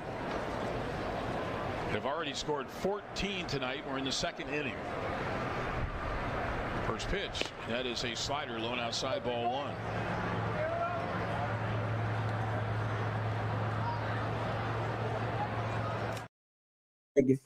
Perhaps twisting his knee. I don't think he had to jump like that. Could have just sidestepped. Yeah. I'm not going to blame the dog for this. Oh, interesting. Well, Nick. Tulsa has suspended the bat dog program. Whoa, so they have the whole program? Yeah. Wow. So they're no longer going to have bat dogs. Oh, what's the greater loss, though? Him or the dogs? The dogs. Obviously, dogs are way better than humans. Yeah, the Dodgers, the last thing the Dodgers need is another top prospect anyway. Nice, John. Wow. Banks tried to he jumped out of the tub last night, so I guess I was in a similar situation. But you know what I didn't do? Ban Banks from life. Because I love my dog. Well, Tulsa's not killing They're the not dogs. They're just Yellering not this going to dog. let the bat Do dogs you know that for sure? perform. What do you think's going to happen with this top prospect, It's Kendall not George? Texas A&M. give him a graveyard. Multiple basketball players pulled out of the NBA draft and are headed back to college. What kind of impact will this have on the sport next season? Well, I hope that everybody's got their money put aside and they have a few dollar bills left over. Well, apparently St. John's does because old Slick Rick. Oh, good for Rick. Oh, yeah, we're all doesn't happy for cheat. him. Yeah. No, you will be in March when his team is playing somebody from the Big Ten, you Big East freak. Cut this out, Nick, so we can play it in March when John Tunde is like, Yusufu, who was a former first-round pick possible, withdrew and has signed with St. John's, reportedly. And Milan qualifiers. Momcilovic. Yeah? Or Momcilovic. Sorry, Momcilovic. Got to be your Momcilovic. From Iowa State has withdrawn, and he's back, got folks. Kentucky, Louisville, and Arizona, as well as St. John's going after him. Good And for the Johnnies. And some are saying that he's worth $5 million. Holy God! What? $5 million? Wow. Is he that good of a player? That's Brendan Sorsby money. He's like, hopefully he's not betting. I mean, honestly, he's basically not in Iowa anymore. He's basically a Doug McDermott-like player in that he's tall, he can shoot the three like crazy. Yeah, but he doesn't have 3,000 points. John. He does not have 3,000 points, but he'll have more than $3,000. He was 49% from three. Okay, that's ridiculous. Yeah. Hopefully everybody has a little leftover money in their rev share, John, which is a capped amount of money. Can't go above that cap. Yeah, I'm sure that St. John's is all rev share. Boink. I miss when rev sharing was making your engine red line at a stoplight next to somebody else also doing the same thing. Man, Nick, I was going to say the same thing. Vroom, vroom. You beat me to They say vroom. Our hour-long national nightmare is over. I mean, in fairness, Nick, well, explain what's going on here. The Cubs won last night and now probably have started another 10-game winning streak. John, the offense scored many runs and the pitchers gave up fewer runs. Have you caught Cubs fever yet again? Yeah, look at his outfit. Of course he has. I always support my team no matter what. Cubs derangement syndrome. It started yet again. This time every year. It's like allergies. Here's why it's good, Nick. Because the Grum Down this entire week has had that little flag. That's fair. And so now it's finally going to go away. We got Ronald Reagan because of it today. We did get Ronald Reagan. No, we had a great president on the Grum Down. I'm so sad. Didn't think FDR was on the Grum Down today, John. Thought you said great president. Didn't know Abraham Lincoln was on the a better Down. president who could walk. Whoa! Too soon, John. It's been 100 years. It's been 100 years. People forget he couldn't walk. Mr. Big Stick himself. More ways than one, I hear. Do you? No. Have you ever heard that? Oh, no, literally not. Congrats to the Cubs, though, John. Yeah, I'm sure they'll start another losing streak tonight. Baseball owners have officially set the bar for negotiations. Their first proposal for a hard salary cap is a ceiling of $245.3 million and a floor at $171.2 million. Currently, 6 teams are above the cap, while 15 are below the floor. How will the union counter this? Well, they'll counter it the same way they've always done, and that is they don't believe in. Yes. They could set the salary cap at $1 billion, and they still wouldn't take it. And the floor at $900 million. Exactly, because they are dead set against any salary cap. Now, I did some quick math. Classic. Quick math. If you, all you just simply did was take the 6 teams that are above and lower it to the top of the cap. Okay. And you take the 15 teams that are below and raise them up to good the floor. and the crap. Yeah. And then the acceptable. It would add about another $500 million in salaries. So in theory, players would be getting paid more money. Yes. Now I realize players. I realize it doesn't always work that way, but that is an argument on the owner's side. Okay. That But the Dodgers. Well, yeah, the Dodgers just wouldn't be able to spend out of their mind. No more deferring. But this is the start. This is only the beginning. I mean, as John said, how will the union count it? They're not going to say, they're not going to like this. They're going to say, hell no, we're okay. Come on back another day. They're not going to agree to this. So good luck. Baseball was a fun sport to watch. It was. At least you have college baseball, Nick. It's true. It's game 6 tonight in the association. That's the national basketball one. Good job, Nick. Will the Spurs push the series to a do or die game 7, or are the Thunder going back to the finals? Sadly, I think the Thunder are going to go back to the finals. I think they're going to win. There are going to be foul calls on SGA. Unless Wemby just goes absolutely off again, I think it's going to be I mean, it is in San Antonio. Maybe he won't get as many calls. That would be really nice. I would really like that. Though the worst call of the entire series happened in San Antonio in Game 4. That one play, we never talked about it this week, but he jumped up to shoot, and I don't remember who it was for the Spurs. Fox, I think, literally Neos around him, and they're like, foul. Good reference. Thank you, Nick. Yeah, I think the Thunder win. Yeah, I think the Thunder win. Bummer. Shout out to my buddy Aaron, massive Thunder fan. No shout out to Aaron. I like my friends to be happy. Not in Your this friend case. is a meteorologist? Said he's a Thunder fan. Boo. Boo. Boo. No, that was I a thought good it was one. good. John, good job. Wow. He did a me joke. He came down to my level. I finally dragged him down. Yeah, congrats, John. You're in hell with Nick. Speaking, I'm lower than that. Oh, wow. You're with Ronald? Well, speaking of tonight, Nebraska ball starts their bid for a national title in OKC. Will they beat Arkansas and head to the winner's bracket?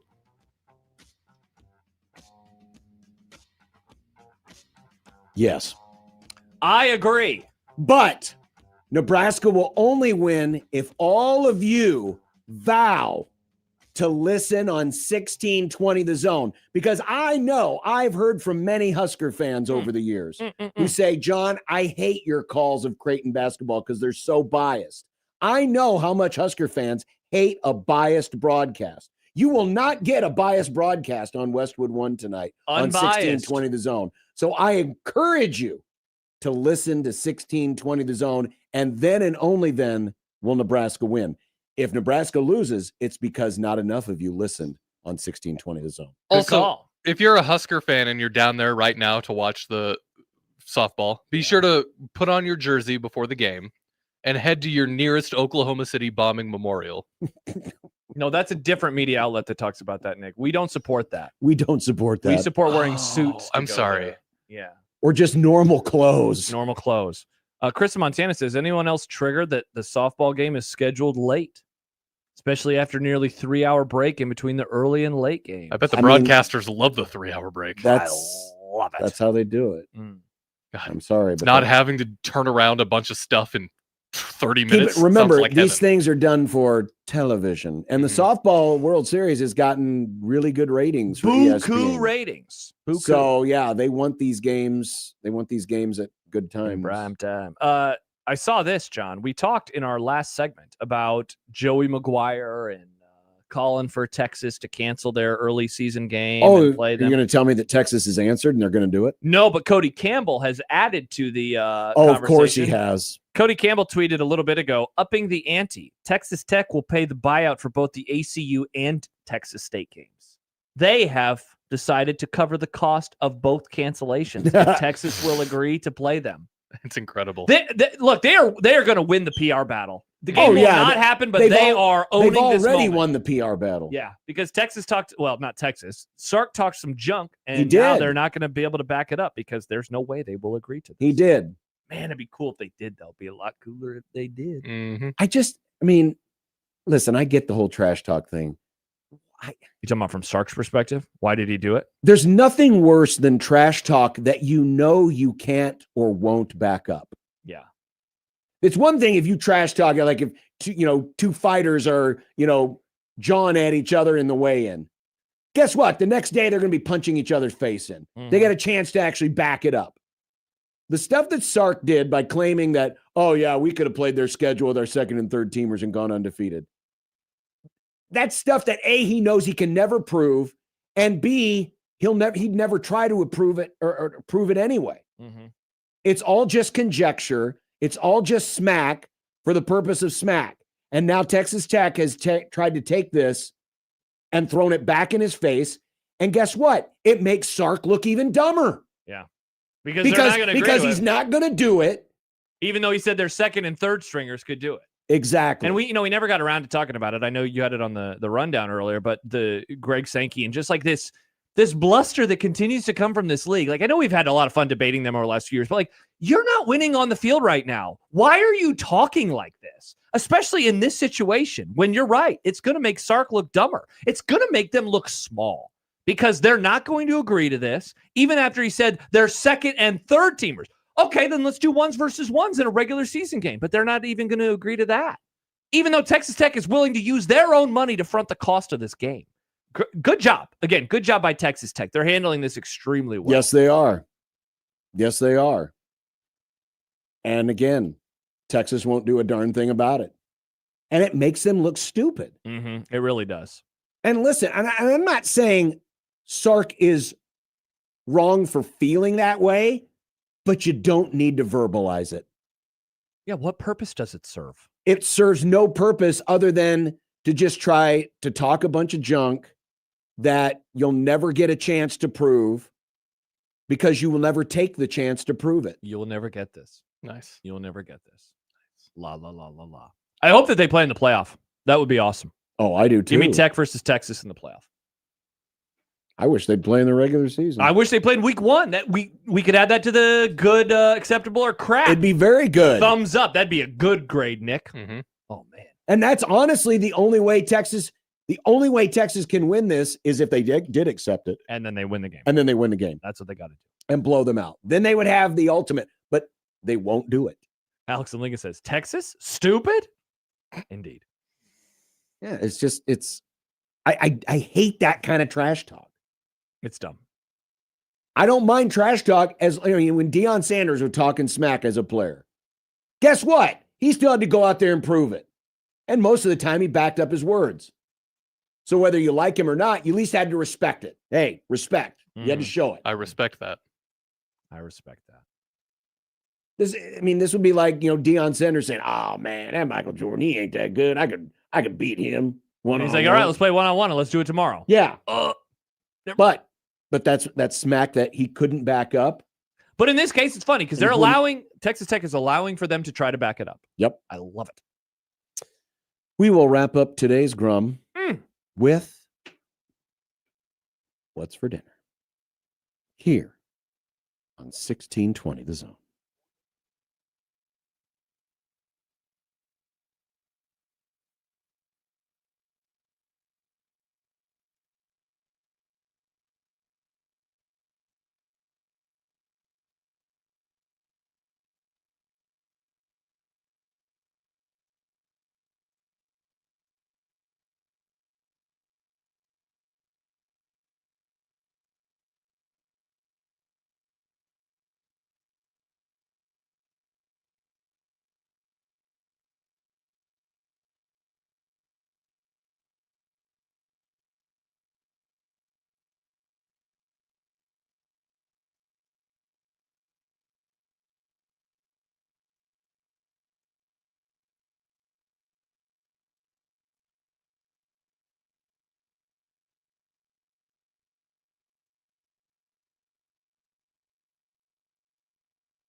When you knock us down, we're going to get up. And on the way up, we're going to bite a kneecap off. Crust is good on your pizza, not your ass. I will eat your ass first. He's tough as a Woolworth steak. And then it's going to take 2 more shots to knock us down.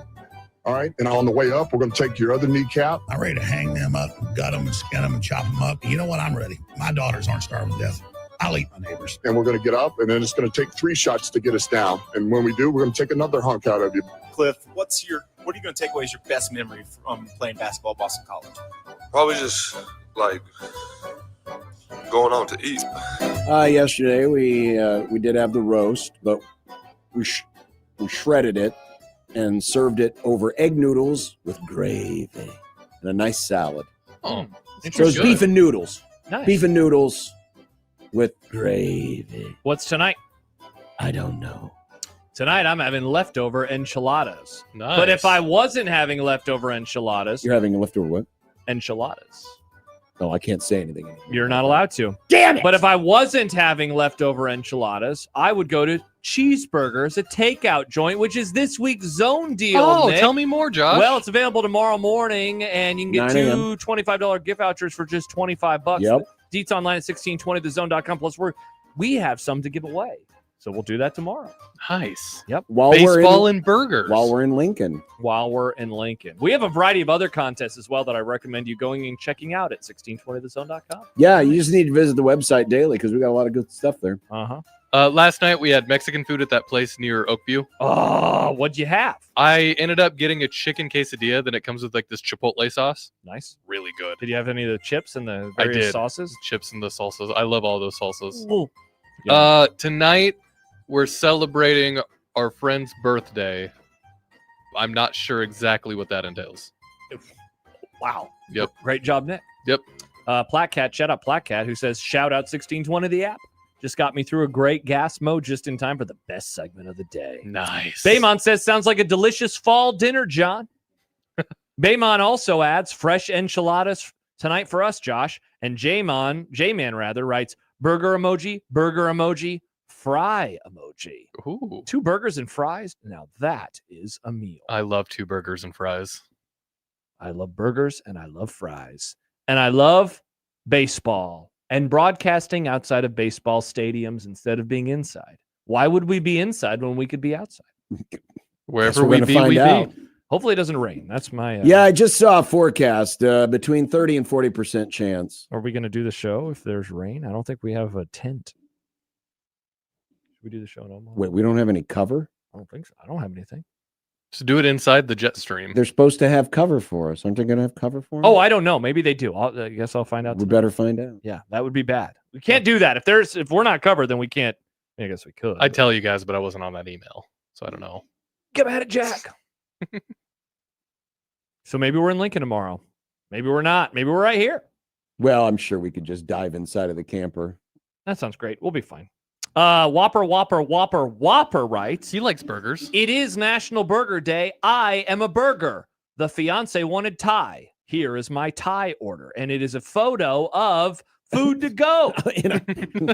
Looks great. Hey, look, it looks fantastic. Look at all that styrofoam and plastic. Looks awesome. Great. Enjoy it, Mr. Whopper and the future Mrs. Whopper. Mr. and Mrs. Whopper. I met Mr. Whopper last March. He was a great guy. Hell yeah. His friends were like, tell him. And he was like, I'm the Whopper guy. I was like, oh, that's awesome. I'd love to meet Mr. Whopper. Can't He remember has his excellent taste in Can't burger. remember his government name. Is it just Whopper? It might be.